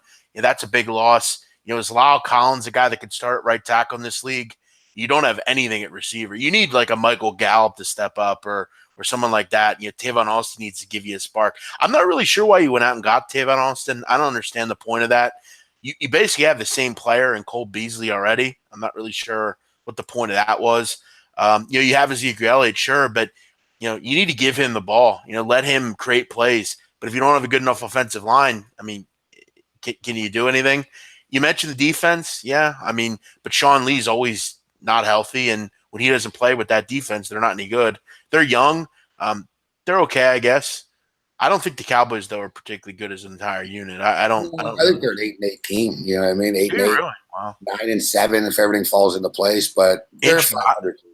I had them more 6-10, 7-9, but that could just be me hating Dallas. I don't know. Yeah, actually, that might be extreme. Settle down, Kid DeGroove. You can't do it. Yeah. I think Kid DeGroove's drunk. He said a lot of weird stuff tonight. So yeah, but that's too far, Kid DeGroove. Just chill out. All right, big man. So we're gonna get out of here. So I got to do a show in the morning, and I got to take the Jersey Turnpike. And normally I fucking would end at midnight, but I want to give you guys a little bit more here. All right, so TCU gets the ball back at midfield here. Now, Gabe, have you had disco fries yet? No, I haven't. Do you know what disco fries are? No. It's actually something you would like. They're actually a lot. It's a lot like poutine. Poutine's like a French fried dish, right? Yeah, it's fries and gravy. Well, what's the disco? That's what disco fries are. Basically, they're crinkle cut fries with basically we call gravy like sauce to me is gravy, but to you gravy is like brown gravy. It's mozzarella cheese, gravy, and fries. It's basically poutine. Yeah, I'll give it a shot. They serve them at diners. You get them at diners. That's basically where you. Yeah, I'll take a shot. There's a lot of good food in Manhattan. That's one good thing I like. I'm starting to figure it out. Oh yeah, it's pizza capital of the world, bro. All right, so I got to get out of here in a couple of minutes. All right, Gabe. Kyle Hamburg's telling me I got to go. He's like my clock manager. What's he, your fucking assistant? Yeah, I could really use one. It's crazy, big man. Like, I got to be at the studio at about 9 a.m. tomorrow. Yeah. So in other words, like I got to wake up at about 7 a.m. You got to get that apartment, man. It'll be a lot easier once you get that. No shit. Fuck, I'll be fucking when I get that new place, bro. I'm gonna be 2 minutes from the ferry.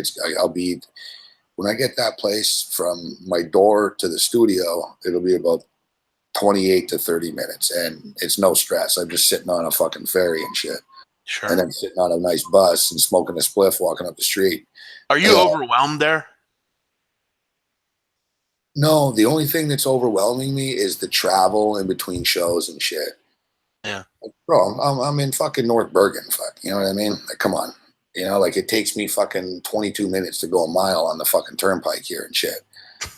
I shouldn't be here. It's circumstances. I'm looking for other hotels, bro. I'm looking for Airbnb. Even Airbnb's all like $300 a night. Fuck, it's like fucking expensive, man. Yeah. Nah, it's New York, man. Yeah, you just can't escape it. Fuck, but.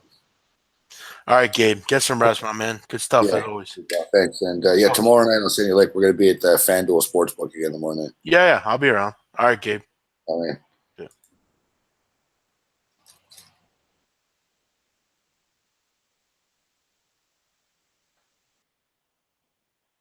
Good to see you, Taylor.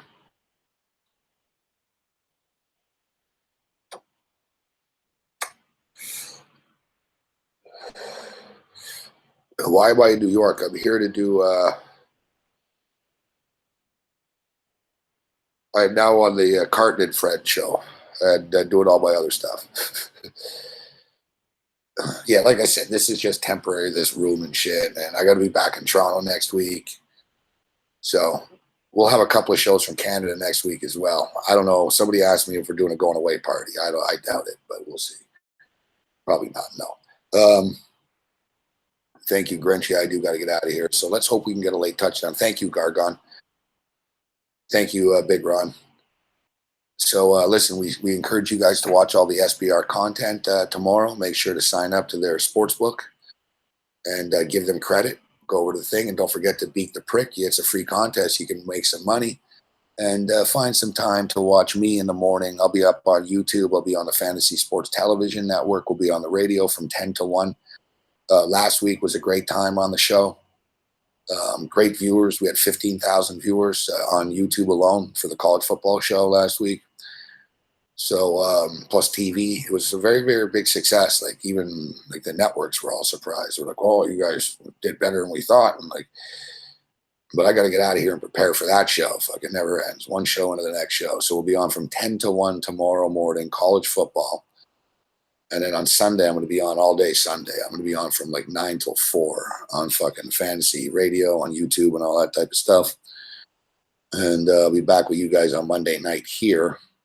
Not here, but I think I'll do the show Monday night from the FanDuel Sportsbook. So Monday Night Football. And in the Monday Night Football games, the early game, I like the Jets. I haven't figured out the late game. I'm not taking the Raiders, but I don't know what I'll bet in that game.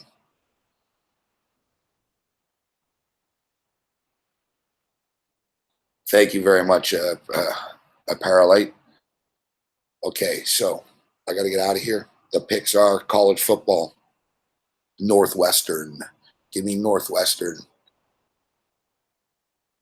Give me Central Michigan Northwestern minus 2.5, Central Michigan minus 5, Arkansas State plus 36.5. Clemson is going to destroy Texas A&M, and give me the Pittsburgh Panthers plus 8.5 against Penn State. My top 5 NFL plays of the week are the Cincinnati Bengals plus 3, the Denver Broncos minus 2.5, the Carolina Panthers minus 3, the Arizona Cardinals minus 1, and the New York Jets plus 6.5. We'll see you in the morning, and we'll see the VIPs on Patreon. If you want to see me tomorrow night, kicking it live from the FanDuel Sportsbook, sign up to Patreon, patreon.com/sportsrage. Other than that, you're on your own. May the winners be yours. Later.